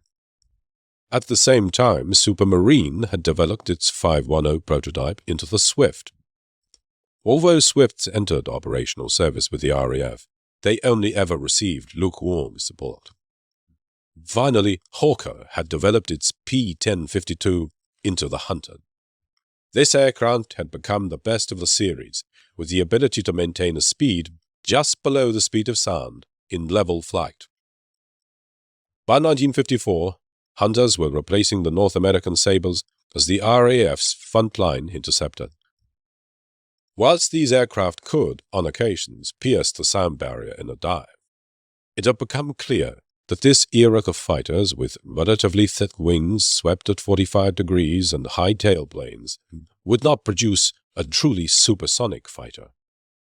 And I think the period from 1945 to the end of the 40s was a period where the Air Force was putting up with the new jet aeroplanes, because they're jet aeroplanes, and everybody needed that sort of speed, and so these aeroplanes had actually outpaced the fastest piston engine fighters.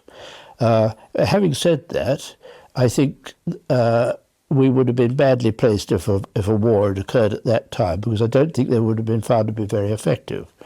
From the 50s onwards, the Hunters came into service, which was a very, very fine subsonic fighter.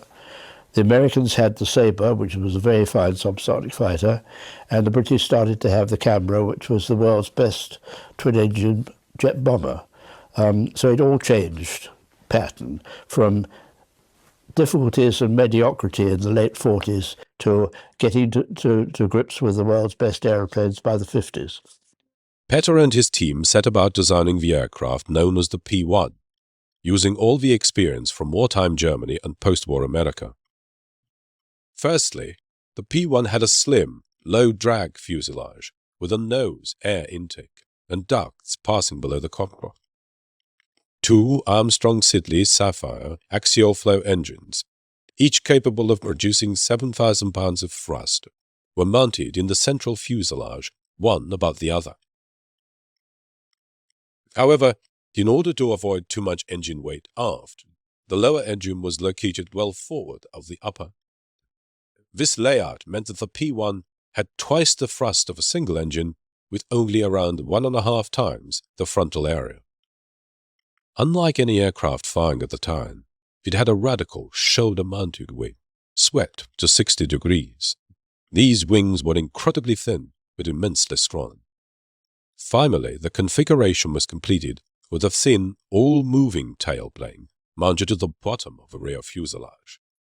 In order to test this and other ideas, further specifications were issued. The first was issued to Shorts, resulting in the SB-5. Well, it was a curious, interesting thing to fly. I mean, it had very, very underpowered. From takeoff, which was extremely lengthy, you flew it at full throttle until it was time to go home, because it wasn't going anywhere at all. It was very valuable in assessing. Well, I say it was valuable. It was effective in proving what the English electric theory. The SB-5 showed conclusively that the high tail plane with the 60-degree swept wing was a dangerous configuration from a stability point of view, and that tailplane had to be low. From our point of view, it provided a valuable little piece of development, because it was known that with these sort of sweep angles, the leading edge vortex at high angles of attack could adversely affect lateral control. As the vortex flowed over the wing, over the aileron, you could have variations in aileron effectiveness.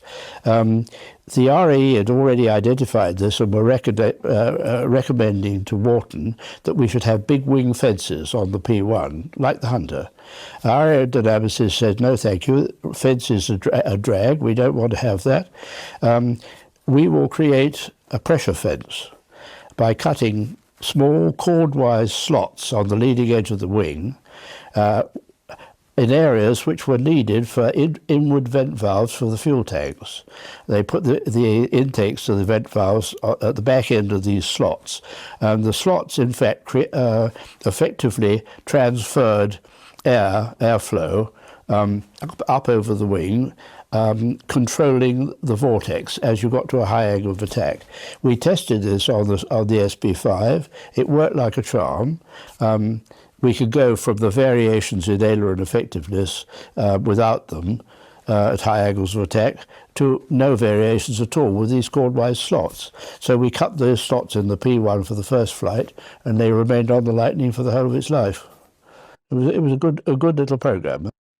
A second specification was awarded to Fairey and called for an even more radical aircraft, which would explore the possibilities of a delta wing in supersonic flight. Christened the FD-2 following Fairey's earlier experiments with this layout, the aircraft proved to be very temperamental to fly at subsonic speeds. However, the aircraft went on to set the absolute world airspeed record of 1,132 miles per hour in 1956. It was then passed over to the Bristol Aircraft Company, where it was used as a test bed for ideas that were being developed for a new supersonic transport aircraft, Concorde. Through all of this, English Electric quietly got on with developing the P-1, and on the 4th of August 1954, Chief Test Pilot Roland Beaumont finally took off for a full flight.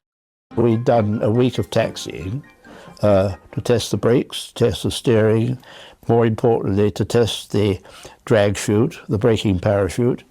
And then when we'd finally got all those things working together, I'd said to the the team that we were working with, okay, I think we should do a straight, which is short for a straight hop. We were doing it on Boscombe Down deliberately, it was a long runway. I said, it feels fine to me.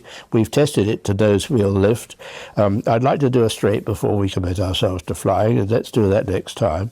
So we then went out and did a full power run-up, accelerate to nose wheel lift, which we'd established previously, held it in nose wheel lift till it accelerated another 10 knots, felt it break ground, eased the stick forward, held it parallel at probably 5 to 10 feet for 500 yards, and then eased it down. And then, so we then established that it broke ground comfortably, it was stable in flight, and more importantly, we were doing the first landing before we did the first flight. And that all is a great confidence builder, and so you knew how it was going to land. So on flight one, I'd virtually been there before, so that I was looking forward to flight one with great anticipation. And it all went according to plan in every technical way you could think of. Then, on only its third flight on August the 11th, Beaumont took the P-1 past Mach 1. Britain now had a supersonic aircraft.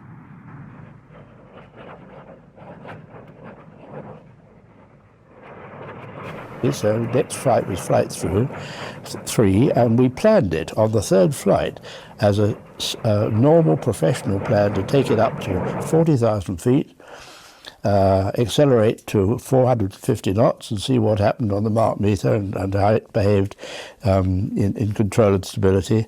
And somewhere around about Selseybill, going up the channel on a bright sunny day, the Mach meter went to a 980 it had before, hesitated there for a very short time, then swung up to 1.02 and we were supersonic. And I took my hands off the stick, my feet off the rudder bar, the airplane stayed absolutely firm, no trim displacements or anything like that. Small control inputs, left stick, right stick, pitch up and down, smooth, stable responses, and we had a supersonic airplane. No vibration, no buffet, nothing at all. That was a good feeling. Yet world events were forcing the pace of change. The Soviets had detonated their first nuclear bomb, and were now building a fleet of bombers to carry these lethal weapons. In addition, they had now developed their first supersonic fighter, the MiG-21. The Americans had developed the Sabre into the supersonic F-100 Super Sailor, and had also embarked on a program of developing a new concept in which the aircraft formed part of a Turco package combining supersonic performance with missile weapons. The RAF was intent on following. At the same time, Britain was developing a long-range jet-powered bomber force capable of delivering nuclear bombs.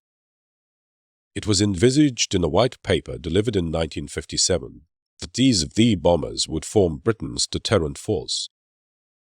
At the same time, the defense of their bases, and indeed the whole of the United Kingdom, would ultimately be entrusted to surface-to-air missiles.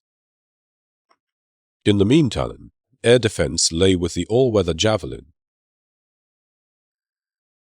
Its limitations were that it was a short-range interceptor, again by, in my view, a very erroneous specification in the early days when we were told that this airplane had to be designed round a radius of action of 150 nautical miles from the V-bomber bases, as its main task was to be only to defend those bases.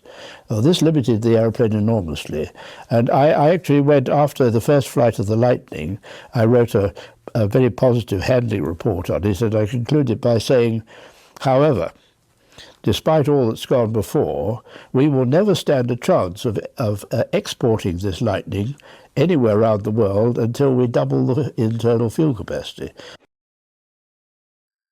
And a ventral fairing was introduced to accommodate an extra 250 gallons of fuel. In addition, the engines had been upgraded to Avon 201s, which could provide over 14,000 pounds of thrust each, as well as having full-stage afterburn. It was these mighty engines that gave the Lightning its awesome power. They were so powerful, the pilot could literally stand the aircraft on its tail and climb vertically. A spectacle that would thrill millions of spectators around the world in years to come. I think it's summarized by the famous pilot of Johnny Howe Squadron 74, when he was interviewed after his first flight in a Lightning, and the interviewer said, well, how did you get on your first trip with the Lightning? He said, super. I was with it all the way till I let the brakes off. I remember I was talking to, I think it was Rowley Beaumont or Jimmy Dell, and it was at the time when they were trying to sell the aeroplane in Europe, and a test pilot from one of the European countries came over to fly a Lightning from Wharton, and they said to him, we use ordinary full power on takeoff, not reheat. Don't use reheat. And they watched him take off, and he decided he was going to use reheat. He didn't get his wheels up until he was at 28,000 feet, because it ran away with him. This, the P-1B, was essentially the aircraft that went into production in October 1958, designated the Lightning S Mark I. By now, the aircraft was equipped with twin Aden guns. Also, because it was assumed that the only role of the Lightning was to shoot down attacking bombers, two new far-streak air-to-air missiles were mounted on pylons low on either side of the nose. Finally, Ferranti developed a Doppler radar system in a comical center body, which was located in the circular Mohs interlink. The Lightning could now take its place as part of a weapons system, the new idea from the United States, in which the weapon-carrying fighter was the armed element of a defense system embracing long-range radar, interceptor control, and short-range, last resort, surface-to-air missiles. Later in 1958, Beaumont underlined the aircraft's potential still further by flying a Mark II, twice the speed of sound. And when we got up to around about 98%, we knew we were just about to get to Mark II, and that was a jolly interesting occasion because it was a target, and it was also fascinating to see that the aeroplane was behaving just as it had been, even subsonic. It was quiet, it was smooth, it was responsive. You're looking for any errors or discrepancies. Engine instruments were fine, the temperatures were in limits. And then we got to Mark II, and it could almost be an anticlimax because there was Mark II on the gauge and nothing else was happening. But then there were tests to perform, again, which could be interesting because you had to establish whether the aeroplane was still stable directionally, where it might be starting to get difficult. That was positive. Then we were running out of fuel, hauled the power back, turned it back to base, and we were descending on this lovely clear day by this time over the Lake District, having gone right round through around Dumfries, so right round to Windermere in this supersonic turn. We were then subsonic and coming home with Britain's first Mark II airplane. So it was a good flight. The first squadron to receive the Mark I in June 1960 was number 74, Tiger Squadron at Coltishall, under the command of squadron leader John Howe. To go from subsonic to an aeroplane that was capable of Mach 2 in level flight was quite a jump. Quite a jump. And of course the introduction of a weapon system that was so more complex and effective than we'd had in the past was a big jump. The intention was to gain experience in integrating a supersonic interceptor into Fighter Command's key Eastern Sector defense structure. The task was enormous, particularly on the ground crews, who had to keep these complex new fighters serviceable. All new aeroplanes have teething problems, and the Lightning was no exception. As I recall, the main problem with us was electrical, one way or another. And the supply system hadn't yet caught up with this change. I mean, the introduction of a new aeroplane, new system, new parts, and everything was new. And consequently, with the aeroplane having these electronics go wrong so often, the supply wasn't keeping up. So we got a tremendous amount of help from English Electric on this, and I would ring Rolly Beaumont or Jimmy Dow and say what had gone wrong and the part I needed, and they would say, well, yeah, come and fetch one. So we'd send a Meteor or the Hunter 7, fetch the part, get the Lightning back in the air, and we carried on like that. Additional pressure arose from the need to display the aircraft in order to stimulate potential foreign sales. 74 were ordered to have a 4-ship display team ready to fly every day at the Farnborough Air Show in September of that year. It was a tough order, because they still didn't have 4 serviceable aircraft, at least not at the same time. From the point of view that we couldn't get on with our operational training as we wished, but it was fun and we enjoyed it. Getting 9 airplanes in the air and having 12, the whole lot serviceable to choose from, was quite a feat on the part of the ground crew.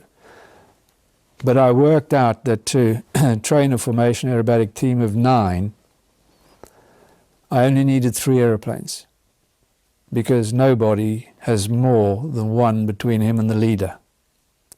So if they could give us 3 to train for formation aerobatics, I could work up the team, and the other aeroplanes would provide the operational training for the conversion. 74 was there, ready to impress the crowds at Farnborough. Their display established the Lightning as a firm favorite on the airshow circuit throughout the aircraft's service life. Apart from their display commitments, 74 Squadron were having to perform their role as a front-line squadron in Britain's defense. Pilots had to learn to fly the Lightning whilst maintaining an operational capability. It was a tough requirement. The conversion was fairly straightforward. We didn't have 2-seaters in those days, and you were taught about the systems during lectures and things like that. And then you had 10 hours on the Lightning simulator, which was a reproduction of the Lightning cockpit. So by the time you got into the air, you knew what to expect from all the instruments. And towards the end, or on your last sortie in the simulator, basically you had to try and get the aeroplane into the air because they kept giving you emergencies on the ground. And when you got into the air, you then had to try and get it back. So by the time you'd finished the simulator side of things, you really felt you could handle those sort of things. Then when you came to fly the aeroplane, that was a totally different experience. I mean, the power was just unbelievable. To make matters even more difficult, the squadron was now taking what were termed thirst tourists. These were pilots who had never been with an operational squadron before, and who were now having to make the jump from flying subsonic jets, such as the Hunter, to Lightnings with Mach 2 on tap. The first flight in the Lightning was an experience a pilot never forgot. Taxiing out, we had a system where you had to keep the electrics online. One of the engines had to be at a certain revs, only about 50%, something like that. And if you didn't use the brakes, you'd be building up to about 70 knots. And then line up with the runway, and then you could just feel this power. On the brakes, open up the engines and let go, and it was just away. And I remember trying to get the nose high enough to reduce the speed to 450 knots, which was the climbing speed. At about 20,000 feet, I went supersonic. And I think a lot of people did on the first solo. But it handled beautifully. It was a super airplane to fly. When you took off from Courteshaw, you had a very rapid rate of climb, and in the radar center, there would be a light come up to warn them that an aircraft was taking off from Courteshaw on a climb. I decided one day to do a timed climb to 30,000 feet. And so I put reheat in and let the brakes go and set the stopwatch going. And I was passing 12,000 feet when air traffic called me and said, check at 15, friction ahead. I immediately replied, sorry, now passing 18. And we got to 30,000 feet in 1.5 minutes in reheat. But it was a great aircraft to fly, the last of the great sports cars, many people will tell you. It was built to fly with delightful handling characteristics. But once you were airborne, it was actually very busy because you had to fly the thing and at the same time operate the radar, the weapon system. I really couldn't believe I was so lucky to be flying this airplane. It was a quantum leap, of course, from the Hunters that I'd been flying. Certainly, I didn't find it as difficult to fly as I perhaps imagined, in the sense that it was a fairly easy airplane to fly. The Lightning's Achilles heel, its lack of endurance, was a constant concern, and the aircraft would have proved totally inadequate had it been necessary to reinforce RAF commands overseas. However, the technique of in-flight refueling had been perfected, aided by an availability of Valiant and Victor bombers converted to do the job. Converting the Lightnings in order to take advantage of this capability was fraught with difficulties. Firstly, there was the question of where to put the probe. When we first saw the probe mocked up in the mock-up at Wharton for the Lightning, probe or the Lightning, I couldn't believe what I was seeing. This was one of the few occasions when there hadn't been direct coordination between the design department and the flight department, where normally all flying matters there was sort of interchange of views. And the probe, I looked at this thing from the cockpit of the mock-up, and the probe head was behind my shoulder. And I thought, how the hell am I going to steer that into a drogue that's coming down like that? And I pointed this out to the designers. They said, oh, well, nobody's objected before. So I said, well, I'm objecting now. They said, too late, we've already issued the drawings. So I said, well, you're going to have to change the drawings, aren't you? And we had a hell of a row about that, and eventually got it extended forward so that you could see the probe head in the windscreen where it ought to be. Refueling initially, it was tricky. I don't know whether you've seen the refueling probe on a Lightning, which was very much an afterthought, and like many other things. But it was relatively tricky initially, but rather like riding a bicycle. Once you've got the act, it becomes fairly second nature. And certainly if you do a lot of it, when you're doing it sort of on a regular basis, then the problem tends to go away. The problems with the original flight refueling of the Lightning was that we were refueling against the Valiant tanker first of all, and then the Vulcan, which had only at that stage a centerline probe and drogue. Sorry, not a centerline probe, a centerline drogue with the big basket, which of course was effectively designed to refuel other V-bombers. So you had this enormous basket into which you stuck your little Lightning probe, and if there was anything of a wiggle on this hose, it would just literally whip the end off your probe, and that was it. Progressive development continued, resulting in the Mark II in July 1962, with fully variable afterburning avons, as well as an autopilot and steerable nose wheel. This was followed by the Mark III. The Lightning F3 marked a major turning point in the Lightning's development. Firstly, it had a broader, more angular fin, flattened at the top. It also had a kinked and cambered wing edge, which was flatter at the end than before. But perhaps even more significantly, the Lightning F3 had no guns. The Fire-Streak air-to-air missile had been developed so that it was now fully integrated into the aircraft's guidance systems. Big mistake to drop the guns. I think every fighter pilot would tell you to drop guns from a fighter airplane, yes. And certainly we all felt that that was a big mistake. And of course it was redressed when the Mark VI came into service and they put them in the pack. But again, it was a problem of space in the aeroplane. If you put a bigger weapon system in, a bigger radar with lot more black boxes, there just isn't room for guns. And that was the problem, I suspect. This was the era of QRA, or Quick Reaction Alert. This meant that aircraft and pilots were kept in a state of readiness, so that should intruders be spotted, the Lightnings could be scrambled to intercept them.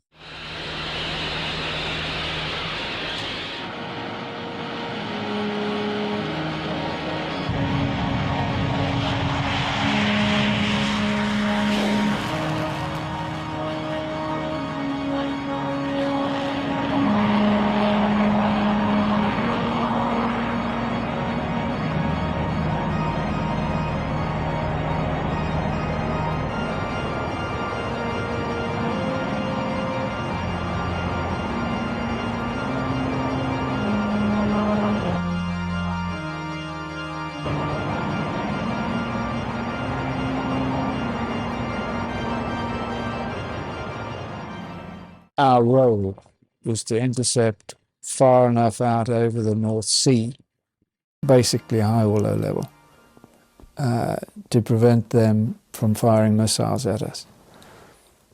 That did not require long range.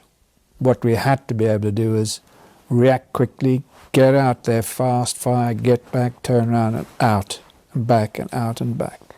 The Lightning Force was much better looked after in the sense that we did most of our QRA from crew room readiness initially, and then eventually, of course, they built the QRA sheds where you were very well looked after. The aircraft was covered, catered for, you had sleeping facilities, so it became quite a pleasant environment in that, if you can call sitting QRA a pleasant environment, because of course for quite a lot for the time you're on QRA, you're dressed in your flying kit. And when you're wearing an immersion suit, that wearing it for a lengthy period, it becomes fairly exhausting. We sat QRA, quick reaction alerts, periodically, and the aim there was that from getting the scramble order, whether you were relaxing in the crew room, say, or asleep at night, 10 minutes later you could be airborne, and that could be done. There was no doubt about that. The aircraft, the longest thing was getting into your kit, so you kept your kit on, and then you ran out to the aircraft, pressed a button, the hangar doors opened, front and back, you jumped into the jet, and 2 buttons, and you were started. 74 Squadron was now based up at Lucas, responsible for patrolling the vast areas of the North Sea, particularly the vital gap between Western Scotland and Greenland. In 1966, 74 Squadron replaced its F3s with the new F6. Firstly, the pilots got their machine guns back, for the F6 could carry combinations of armaments in special packs. The new aircraft had a much enlarged ventral pack, which contained a fuel tank holding 610 gallons. There was also an option to carry 2 overwing tanks, each containing a further 250 gallons. They had to be mounted on top of the wings because there was no room underneath for the tanks and the undercarriage. These refinements, coupled with an enlarged wing, meant that the Lightning's abysmal range was increased by 20%. For 74 Squadron, this was particularly important, for in June 1967, the squadron left for Tenga, Singapore. The leg from Cyprus to Mazara proved to be particularly hazardous, as their route took them over Turkey and Iran. I flew the same aeroplane all the way from the UK to Singapore, simply because the thing was unserviceable the whole way from UK to Singapore. I think it was my starboard wing, the tanks never fed. The fuel I took had the same fuel when I arrived in Singapore as I left Lucas with. And so the aeroplane was basically unserviceable the whole way, and what I had to do, of course, was to do considerably more flight refuelings, which the tanker force were well able to cope with on the way there, just to get the airplanes out there. And we arrived, from memory, we arrived on the right day about 30 minutes later than actually planned 6 months before.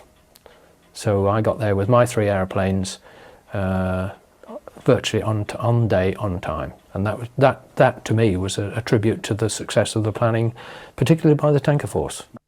Throughout this period, Lightning squadrons continued to display their aircraft around the world. But it was not until 1966 that the sales effort began to show results.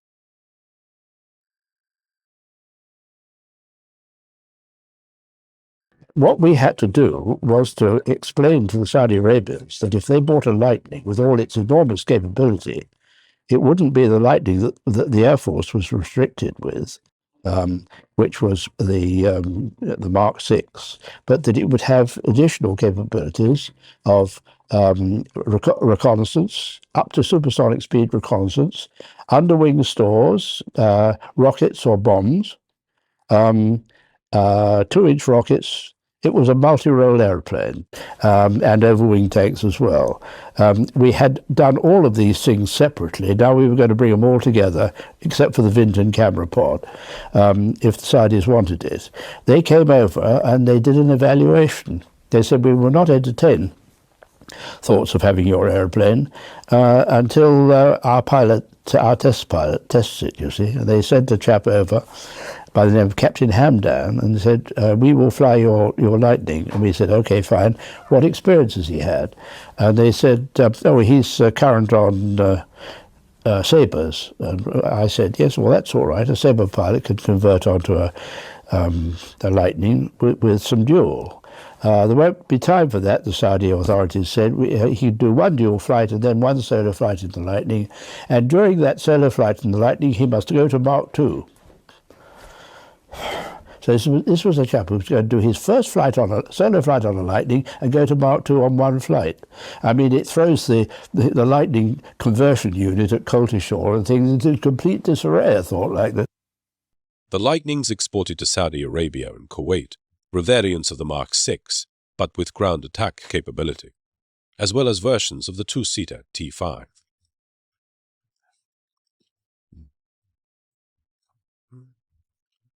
The F-6 was to be the last totally British-built supersonic aircraft, for in 1966 an order had been placed for the McDonnell Douglas F-4 Phantom. Whilst the aircraft's design was already 14 years old, it was well proven in combat in Vietnam. It was while locked in combat with the North Vietnamese MiG-21s that the American pilots learned the value of a machine gun. Well, for conventional fighter pilots, they couldn't see the point of a fighter without guns, because they felt that it was most likely that you'd come up against other fighters. And because the NATO air missile in those days required space to align and lock on and all the rest of it, you could be in a situation where you would be firing against other fighters who had guns and you didn't, and you were therefore at a disadvantage. I can see the missile was wonderful for air defense, but not air-to-air combat. The MiG-21, which was in many respects a Russian Lightning, was far more maneuverable and could turn in tight enough to shake off the missile. The defenseless Phantoms made easy targets. The Americans soon learned their lesson, and Phantoms were subsequently fitted with guns. But would the Lightning have made a good dogfighter? Yes, the Lightning was a very good dogfighter. It had the power, It had the ability to turn very, very sharply. It could accelerate.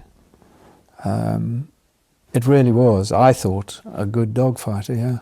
The Phantoms, however, had a more advanced radar system that enabled the pilot to look down as well as forward, but it now required 2 crewmen to manage all its systems. In order to get the most out of its fighter force, the RAF began to experiment with a new concept, the mixed fighter force. The strategy was for the Phantoms to use their look-down capability to seek out bomber formations or ground targets, while the Lightning was used their look-forward radar to seek out interceptor. As both aircraft had similar performance, the combination worked well, but their days were numbering. We were complementary. I think each aircraft is complementary to another, and the requirement effectively is to use the force in the best possible way, either by operating them together or in a combined sense if you can. And towards the end of my time at Binbrook, then we got into the mixed fighter force, because at the time they were introducing the Hawk, which was the jet trainer,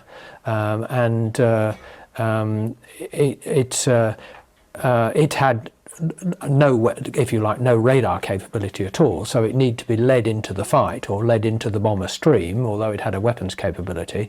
And again, the Air Force was reducing in size, so the numbers of airplanes going down, so the Air Force felt and found that it needed to use every available airplane that it could. So you now get into the area of trying to operate various types of airplanes together, and that's where the mixed fighter force came in. And the original intention was that we would all, Lightnings, Phantoms and Hawks, would effectively all go together towards the bomber, to the cap points, and then, if you like, not do our own thing from there, but then a radar equipped airplane would take a Hawk into the bomber stream. So we would arrive at the point and then go into the bomber stream, and then once you're in the bomber stream, then you're on your own, effectively. The Lightning was only supposed to have a service life of 8 years, and as early as the mid-60s, plans had been put in motion to find a long-term replacement. Given the enormous cost of developing supersonic aircraft, Britain was forced to find partners. The Lightning, however, soldiered on until 1988, when numbers 5 and 11 squadrons traded in their Lightnings for Tornado F-3s, 40 years after the original Lightning had been formulated. The Lightning, which was created at the beginning of the Cold War, had survived to witness its conclusion. Today, the Lightning is remembered for its blistering performance, a performance that even some of the most advanced fighters in the world cannot match. Yet the Lightning set more benchmarks in aircraft design than speed alone. Highly swept wings, low tailplanes. They've all got them. You have a look round all the jets, the exotic Russians, F-16, F-15, excluding the French, which is another matter, the EF-2000, they all have swept wings, low tailplane. And that is a legacy of the Lightning. The Lightning started the fashion, and that's the way they'll always be. Unless you go to a pure Delta. I think that we had hoped that we would go through the sound barrier in level flight as opposed to a screaming dive downhill. I mean, the Hunter could go through the sound barrier downhill, and the American similarly in their Sabre, etc. But to go through it in level flight, that is an achievement. And it was certainly at that time. And I think it made every Briton proud, every man that was involved in aviation anyway. Oh no, I think the Lightning is a nice little milestone in our aviation history. I think the legacy of the Lightning, as far as our Royal Air Force is concerned, is that it did bring technology to the forefront of the people that had to fly it, service it, operate it, control it in the Sector Operations Centre. It was a high-tech beastie for its time, and luckily our very senior officers now, both aircrew and engineers, were brought up with that concept. So I think it probably made our Air Force much more, or helped to make us technology conscious rather than frightened of technology. That's just my view. I would have thought that certainly in terms of recognition that you need an airplane with a dogfighting capability or an air combat capability, that's been seen to be a continuing requirement, and we're now into Eurofighter, because with the, if you like, the Phantom and then the Tornado F3, I haven't operated the Tornado F3, know very little about it, but reputedly it doesn't have, it wasn't designed, it doesn't have that sort of capability. Also, the need, if you like, for the supersonic dash is still seen to be there, and aerodynamically I'm sure the Lightning contributed to that.